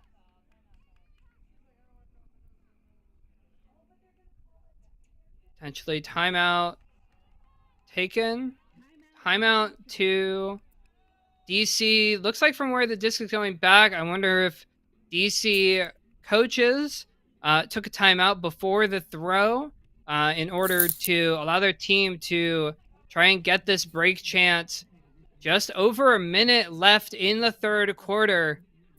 I mean, one thing that I know that with the podcast that I've been hosting with Sasha Vogel, Double Overtime, where we talk about the Premier Ultimate League and the Western Ultimate League when that season was going on, we've talked a lot about time management. What's sort of the thought process with this third quarter being the final quarter where possession rules are in effect at the end of the quarter? What's the sort of thought process when it comes to the coaches and trying to maintain the disc? If you're DC, do you just try and maintain possession for the next 80 or so seconds, or do you try and just get the goal regardless of how the time ends up shaking out? At this point, I'd probably try to get the goal in the hopes that I could put a zone or some junky look to get a D and another score right away. Because if I get 2 goals in this just over a minute, that is a huge blow to my opponent. And so that would probably be what I would do at this point. Yeah, it's been interesting to see, and I think will definitely be on the minds of both teams. Foul, no contest. Keeps the disc in the hands of DC, but they are in their own end zone. The length of the field to go, just about a minute left. Trope is trying to take the whole length of the field in one go. This turned over, no call. Some contact, but no foul called. This back to Revolution. Just about And here 40 I would hold seconds it. to go. Yeah, that it makes sense, and it's something that, especially with a stall count of 10 in the Premier Ultimate League, it's something where you'd like to think you can hold on to it. Turnover, break chance for DC, under 30 seconds left. Now I would think you absolutely just reset the disc. Nope, Trope shooting. Turn. Maybe And defensive now pressure just take your downfield. time. Your Revolution, key is to hold on to the disc. Calls a Medellin player, hits the turf. Clock continuing to run. And the buzzer sounds. That means that Revolution will get the final possession. And it's turned over, no call. That is the end of the third quarter. Revolution holding on to their lead. Not too many points coming in this third quarter. Medellin leading 14-10. Just one quarter left in this Premier Ultimate League season. And that last D was amazing. I couldn't see who got that, but that was a really nice heads up dump defensive bid. I wish I could see who that was, but that was really, really critical, I think, to prevent Revo from scoring the last point of that quarter. Yeah, and it was interesting. We were talking about during the timeout break about maintaining possession, and then we get turns both ways multiple times. It's an interesting thing that I certainly am going to be looking forward to come the 2023 PUL season, about what sort of pressure teams try to put on. Looks like the mark came around for that block to prevent it, maybe a tip, and then the layout to prevent the catch from Revolution. But still, both teams not quite able to fully settle to maintain possession. And again, we were saying it in the process of the plays, could also be part of that downfield defense. Downfield defense preventing any sort of upfield throws. Either you reset it and just try and hit as many of those easy-ish resets if you can get them as you can, or you end up having to force something, and both teams ended up forcing it a bit there. Neither team ended up scoring, keeping us at this 4-point margin. Shadow needs points. Pretty sure we're going to start on offense in this fourth quarter. Eileen, last time I'm going to ask you this. If you're in that huddle, what are you saying to this Shadow team to help them try and make this final push in this final quarter? I at this point, I would be highlighting the amazing plays that have happened and say more of that, getting the team really psyched to continue to make those bids. I mean, that was the mark. That was amazing. And just get people really excited for this last quarter. 12 more minutes, Normile on that D, hype her up, hype Lori up, hype everybody up for doing a good job. So they're just excited and really ready to go in and just put it all out there for this last quarter. It's only 12 more minutes, and then this season is over. This is it.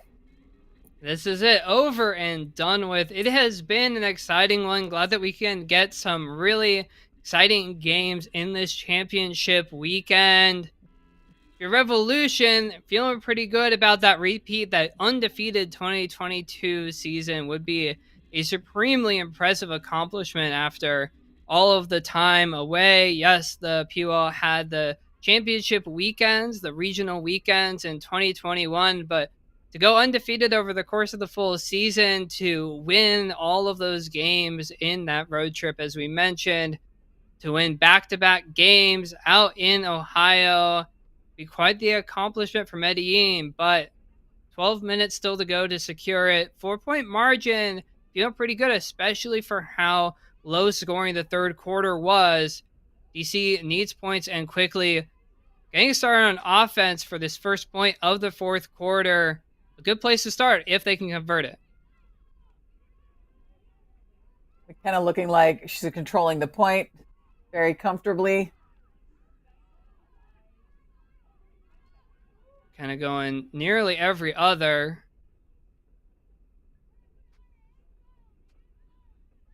McKenna just so hard to mark because of her length and her wide span of throws and versatile throws. Really difficult to cover her. So when she's going every other, it's going to be really hard.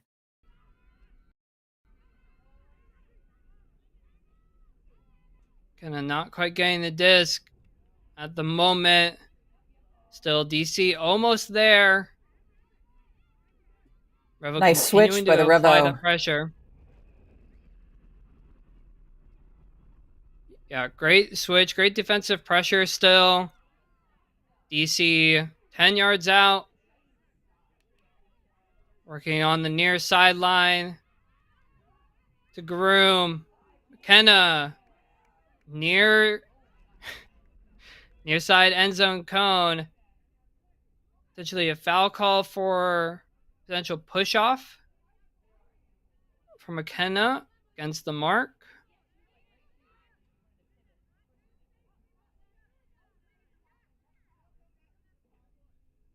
Looks like it maybe was contested. It stays with McKenna. Near cone.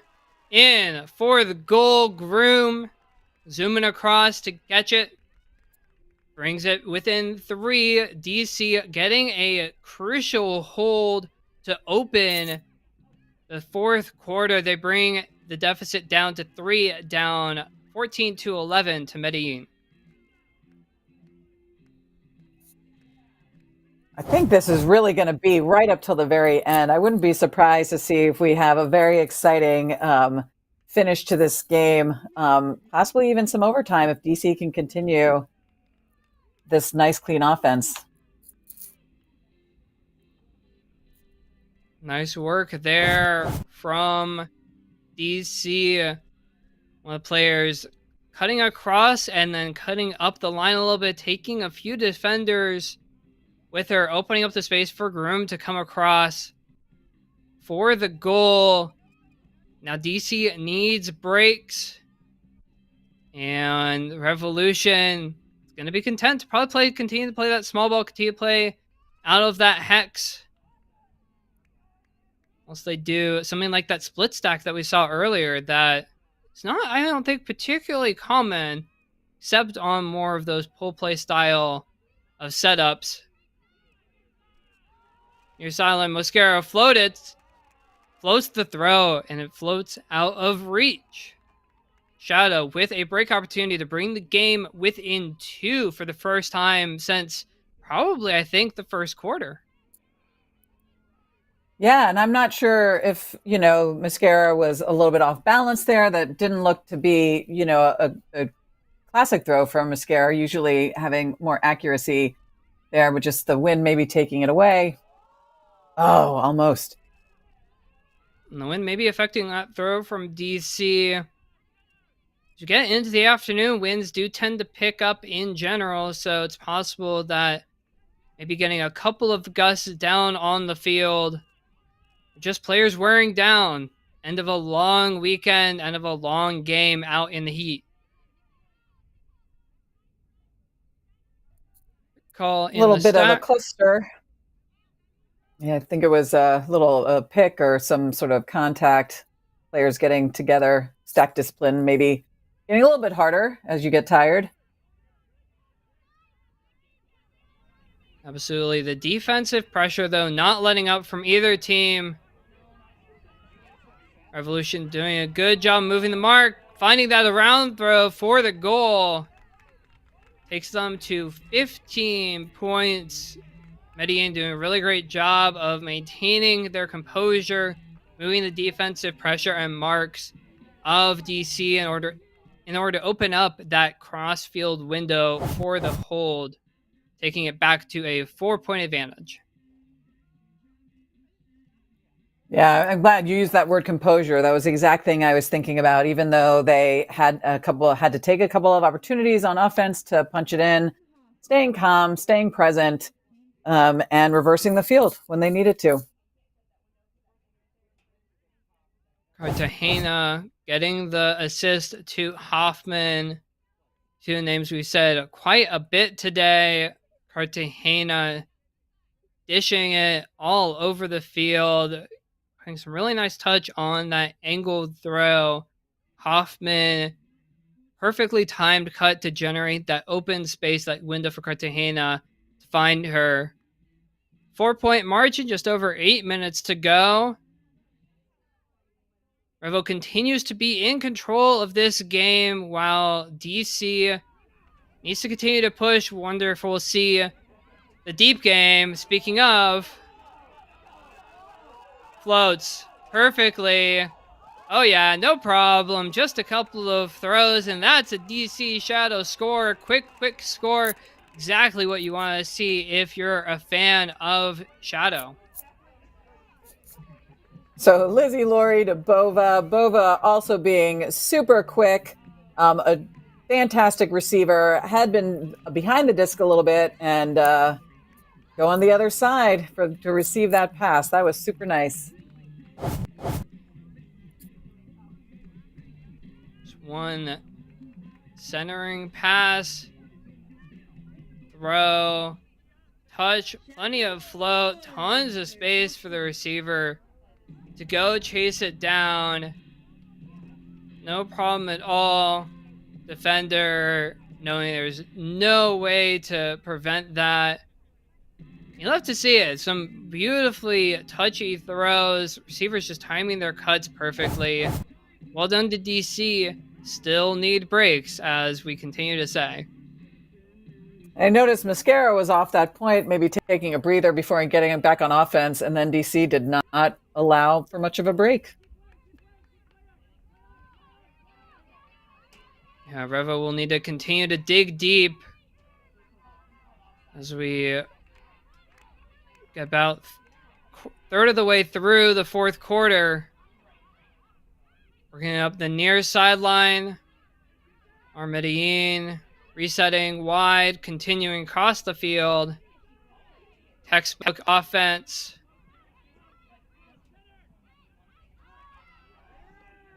Fantastic pressure from DC. That's Buke going big for the defensive block, but unable to get there. Hoffman, center of the field. Medellin, patient. Not patient enough. Oh, but DC moves too quickly. Gives the opportunity right back, and quick throw to Mascara, and opportunity squandered if you're Shadow. That was a gift. They gave it right back. Revo not making any mistakes on the second time around, taking it to 16-12. It's about 7 minutes left in the quarter. And not waiting, really taking advantage of that miscue. I think Cammy was the one, Groom number 7 was the one who got that D and was ready to zoom through the point, maybe every other, and I don't think her receiver was quite ready. Fantastic cutting out of that underthrow for the block. Just a miscommunication, trying to move too quickly. Perfectly weighted inside throw, no problem. Scare getting on the board once again for Medellin. Still just over half a quarter left in the game, but Revolution has shown no signs of letting up, and DC hasn't quite been able to take advantage of the few break chances that they've had in this fourth quarter to be able to pull it back quite yet. Yeah, and that's something that I think has been a little bit different about this game. I've seen DC's defense have more efficient games. They are definitely have been efficient, but I've definitely seen them been more efficient previously. And when you're playing against Revo, they're not really going to allow you many chances, as we've seen. Revo starting with the zone, trying to slow things down from Shadow. And they've forced it to that forced sideline. Some receivers open deep potentially for DC. Opting for the cross-field throw, near sideline, up the line. Caught, not quite in yet. Morse disc on the end zone line. Looking for a receiver, looking for any sort of outlet. Inside throw is good for the hold. Went call potentially. foul. No contest is a goal. Morse with the assist. Getting the goal is Lisa Dang. And that was a really nice bid from Revo. Really making it difficult. Almost had it. So no signs of slowing down for either team. No signs of slowing down, but with just half a quarter left in this game, DC needs to continue to apply the pressure. They have gotten a break chance, I'm pretty sure, on each of the holds that Revolution has had in this quarter. However, they have not been able to convert on any of those chances on either of the holds so far. So if you're Shadow, it's not that you're not generating break chances. You just need to convert on them with just about 6 minutes to go in the game. Otherwise, Revo will continue to take the opportunities that they have and just work it down the field as they're already doing. This near sideline for Medellin. Floated throw over the top. Near sideline, angled throw. Receivers found. That is just an amazing throw. And a bid from Shadow, not able to get the block. Revolution continues to hold, continues to keep DC at arm's length. Cartagena with yet another assist. That was a surprising throw. I didn't think that was actually to somebody who was going to be able to get it. That was amazing. Couple of receivers actually in the vicinity. Cartagena the one to catch the initial throw. And then able to find Jimena Montana for the goal. And Revolution just continuing to look so consistent, so capable on offense. The chemistry, despite the short lines, enabling them to continue to get hold after hold after hold, which is all they need in the late stages of this game. Yeah, I mean, they just, exactly. If they draw offense holds, they win this game. I see that DC is putting Lori and Trope back out there, Bova, McKenna. I see Morse really working with, some fantastic players. We saw them score very easily last time. If they can put some points on the board when they're on offense quickly, I think they still have a chance in this late stage of the fourth quarter. Floated throw off the hands of the receiver. Commentators curse off the hands of the receiver. Revolution with a break chance. Take the advantage back out to 5 points. Instead, it's a turnover. Looks like McKenna going to pick up the disc for Shadow. They need this hole and they need it quick. Played over the top. Caught. Far sideline end zone. Front of the end zone. Floated throw. Still caught. Still maintained by DC. They hold. That was a tenuous one at best. Morse flipping it over the top for McKenna. Well, it looked for a second like Boyle might have called McKenna off, and then McKenna at the last second grabbed it because it looked like Mascara was going to get the D. It looked like a little bit of miscommunication there, but nice over the top by Morse to her teammate McKenna to punch this one in. And disc going off the hands of Boyle earlier in the point, but I got to be glad that their team was able to get the disc back, get the score, and even though they weren't the ones on the reception, McKenna able to snag it despite the pressure of Revolution. Again, need breaks. I continue to say it because it continues to be true. Just about 4:40 left in the game. Sharp on the pull, trying to put Shadow in position to get another break chance. Try and put pressure on Revo in the closing points of this game.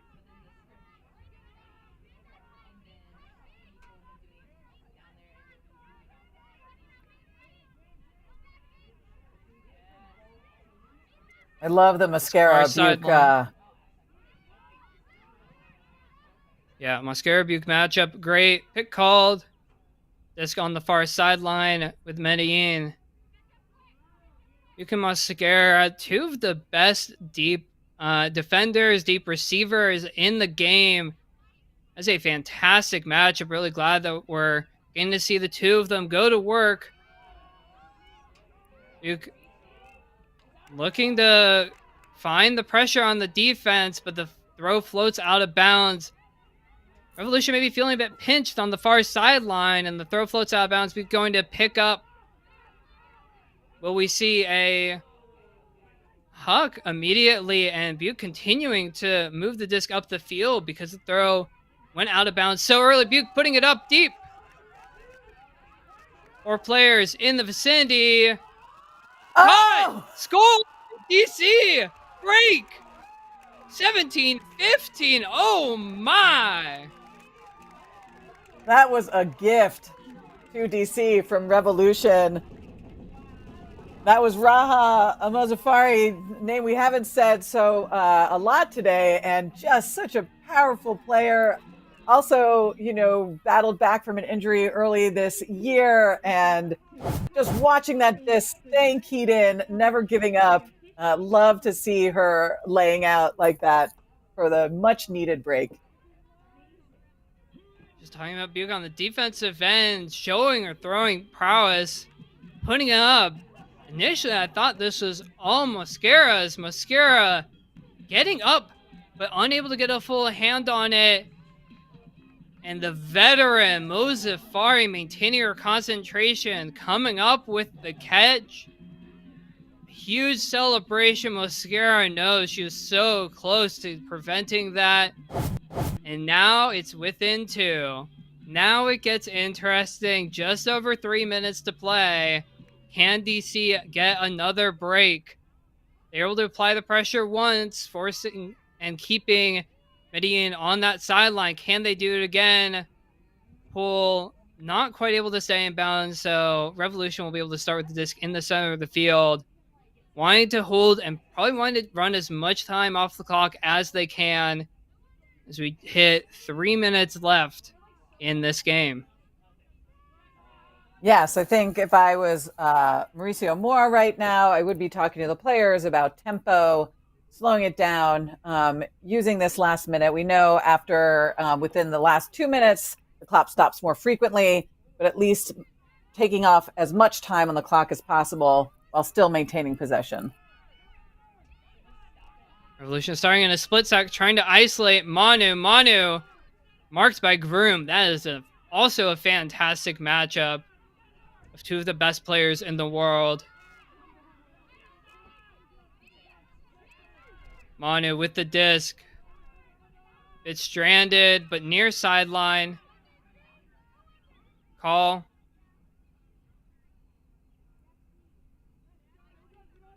Call made. Looks like potentially in the backfield. Contested disc will stay.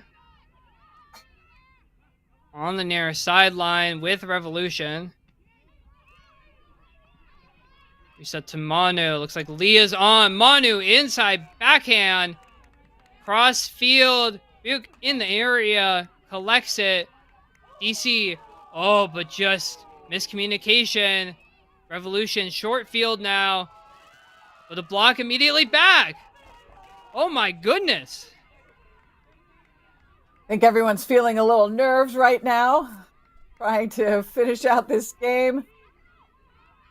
Scuba from DC. Inside though. Trope. Putting it deep. Floating it. Buke. Cardenas. Foul call.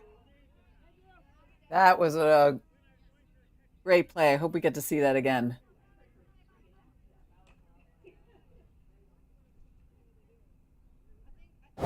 Trope putting the disc out for Buke. Trope coming under. Buke with tons of space. Throw just floating. Manu making up the ground. Hard to say. It's a bang-bang type of play. Manu making up that distance. As you would expect her to. No foul called. Clean play, clean block then by Manu. Just incredible to make up that distance and make up that height advantage on the taller Buke. Revolution trying to just hold on to possession. Pick called in the stack. Time is winding down. Revolution with 2-point advantage. They just want to maintain possession for as long as they possibly can. Give DC as little time and as few opportunities as they possibly can.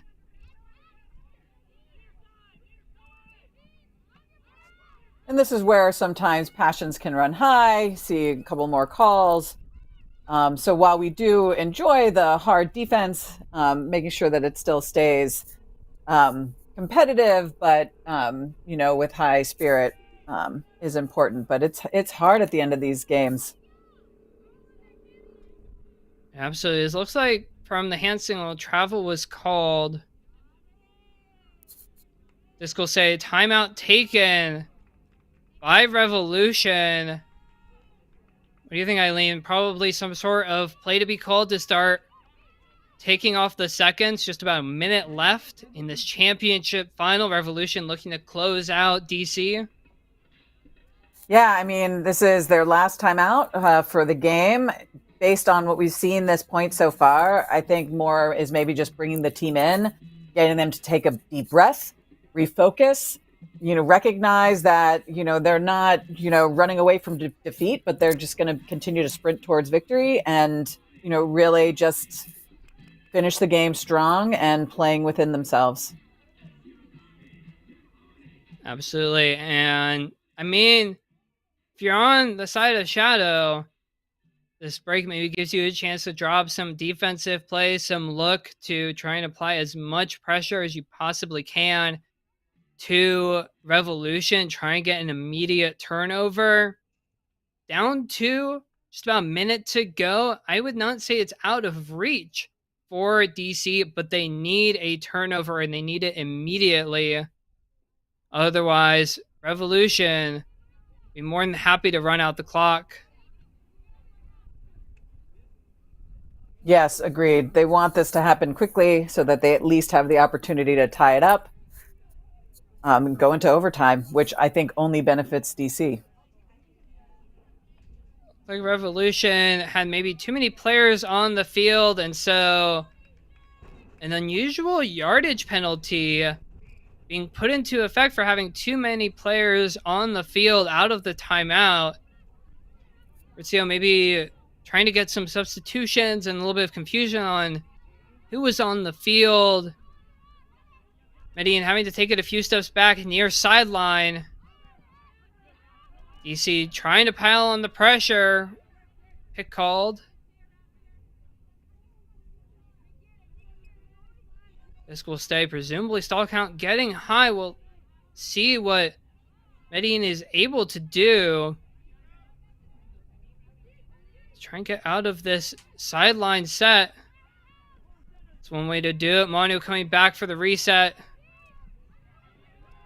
Inside throw. Centering.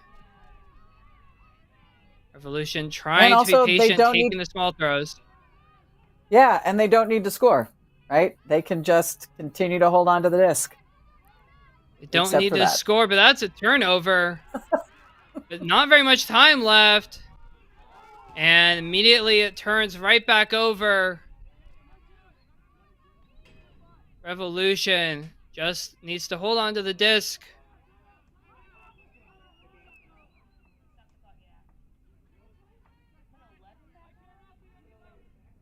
Not sure what's happening. Something, stoppage of play on the field.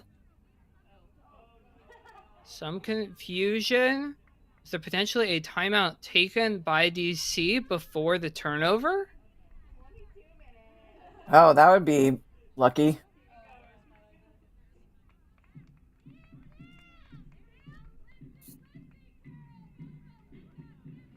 I think you're right. I think DC might have called a timeout before that D happened.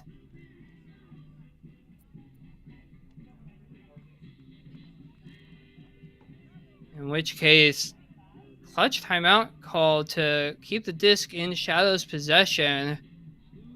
It's like quick thinking, certainly, from DC coaching staff. And it makes sense. As soon as you get the turnover, be immediately ready for the timeout call to make sure that you can maintain possession. Although, however, in the PUL, no possession rules. It is buzzer beater.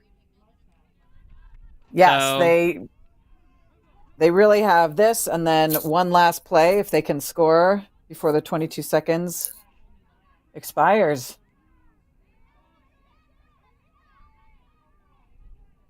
Well, this is very exciting. I am really glad that DC made up some points. No matter how it ends at this point, this has been a fantastic game.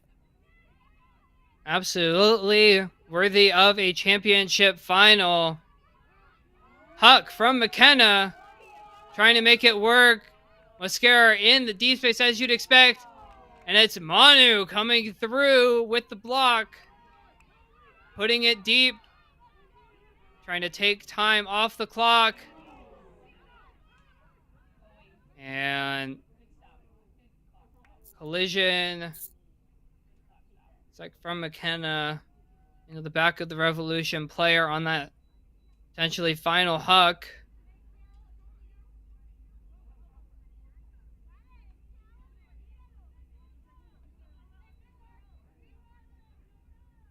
Is that And Cardenas? throw goes up.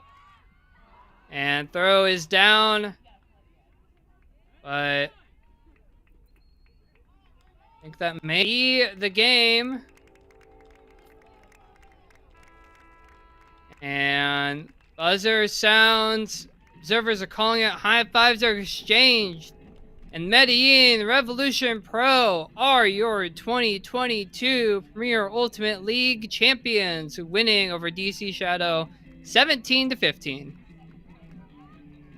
Well, that was a fantastic game. Revo had control of it from the very beginning, never gave up their lead. DC, such heart, such great fight to bring it back within two at the very end, giving us a really exciting, well-played game with lots of highlights.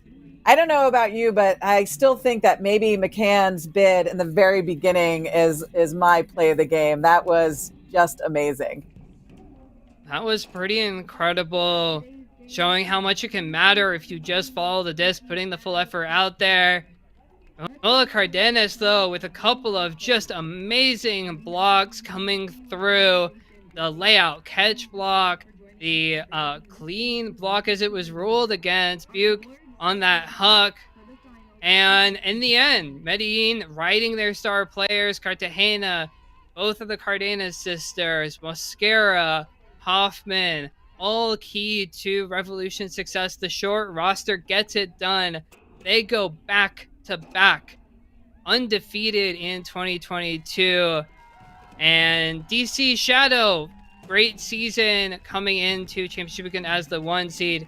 Cannot be upset with this performance. A 2-point loss to Medellin. Nothing to sniff at. Fantastic play from Shadow. All around, great game. And it's been great commentating with you. This has been super fun. I haven't done commentating in a while, and I'm really glad that you were the co-pilot. This has been fantastic. Thank you so much. Thanks for joining me, Eileen Murray, coach co-owner of New York Gridlock. It's been a pleasure. We hope you enjoyed. This will wrap the 2022 Premier Ultimate League season. We hope you will join us for 2023. Should be another exciting season. Congratulations once again to Medellin Revolution Pro, your champions. I've been Jenna Weiner for Eileen Murray. Thanks for joining us. Congratulations again to Revolution.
room.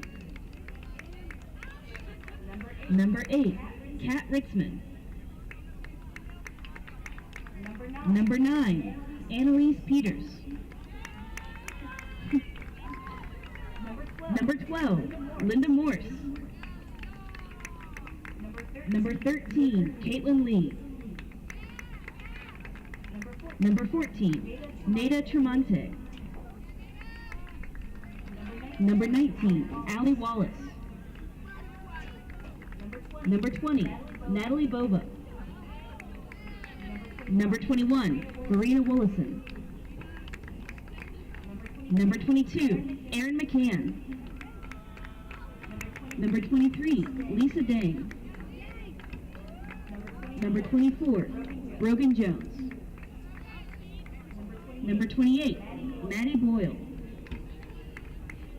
Number 29, Leigh Sevier. Number 30, Olivia Monroe. Number 33, Amanda Murphy. Number 36, Carolyn Normile. Number 37, Claire Trope. Number 42, Lizzie Laurie.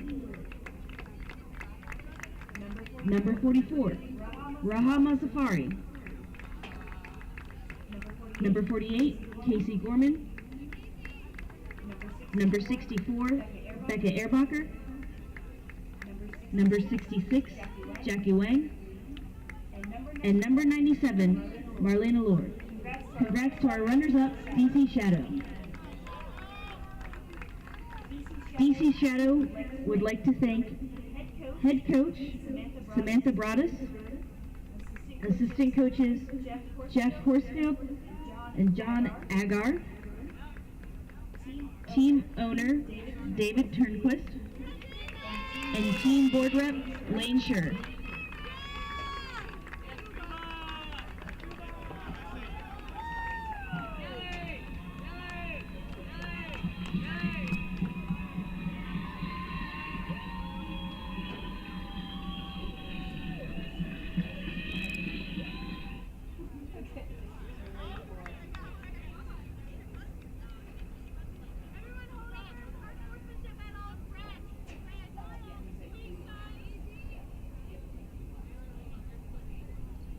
And we would like to announce our PUL 2022 champions, Columbia Revolution. Number 1, Alejandra Torres. Number 2, Laura Guerrero. Number 6, Andrea Bustamante. Number 7, Laura Ospina. Number 8, Manuela Cardenas. Number 9, Leanne Hoffman. Number 11, Luisa Sanchez. Number 13, Ana Maria Rojas. Number 14, Alejandra Uide. Number 15, Elizabeth Mosquera. Number 20, Gina Cartagena. Number 27, Akina Young. Number 33, Valeria Cartagena. Number 34, Enbal Haviva. Number 56, Jimena Montana. Number 77, Lissandra Cabrera. Number 87, Maria Camila Cordoba. And number 96, Maria Angelica Ferrero. Revolution is coached by Mauricio Moore and would like to thank team owners and Rev and board rep Ana Maria Rojas and Higher Ultimate, Up Cleat, VC, and Medellin. Please give our 2022 champs a big round of applause.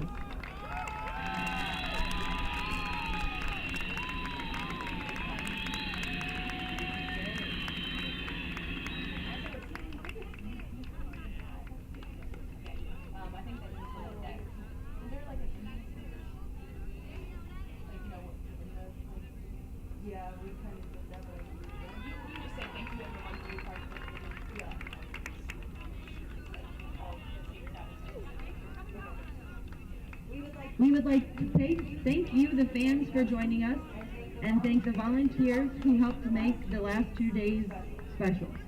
Please be safe on your travels home.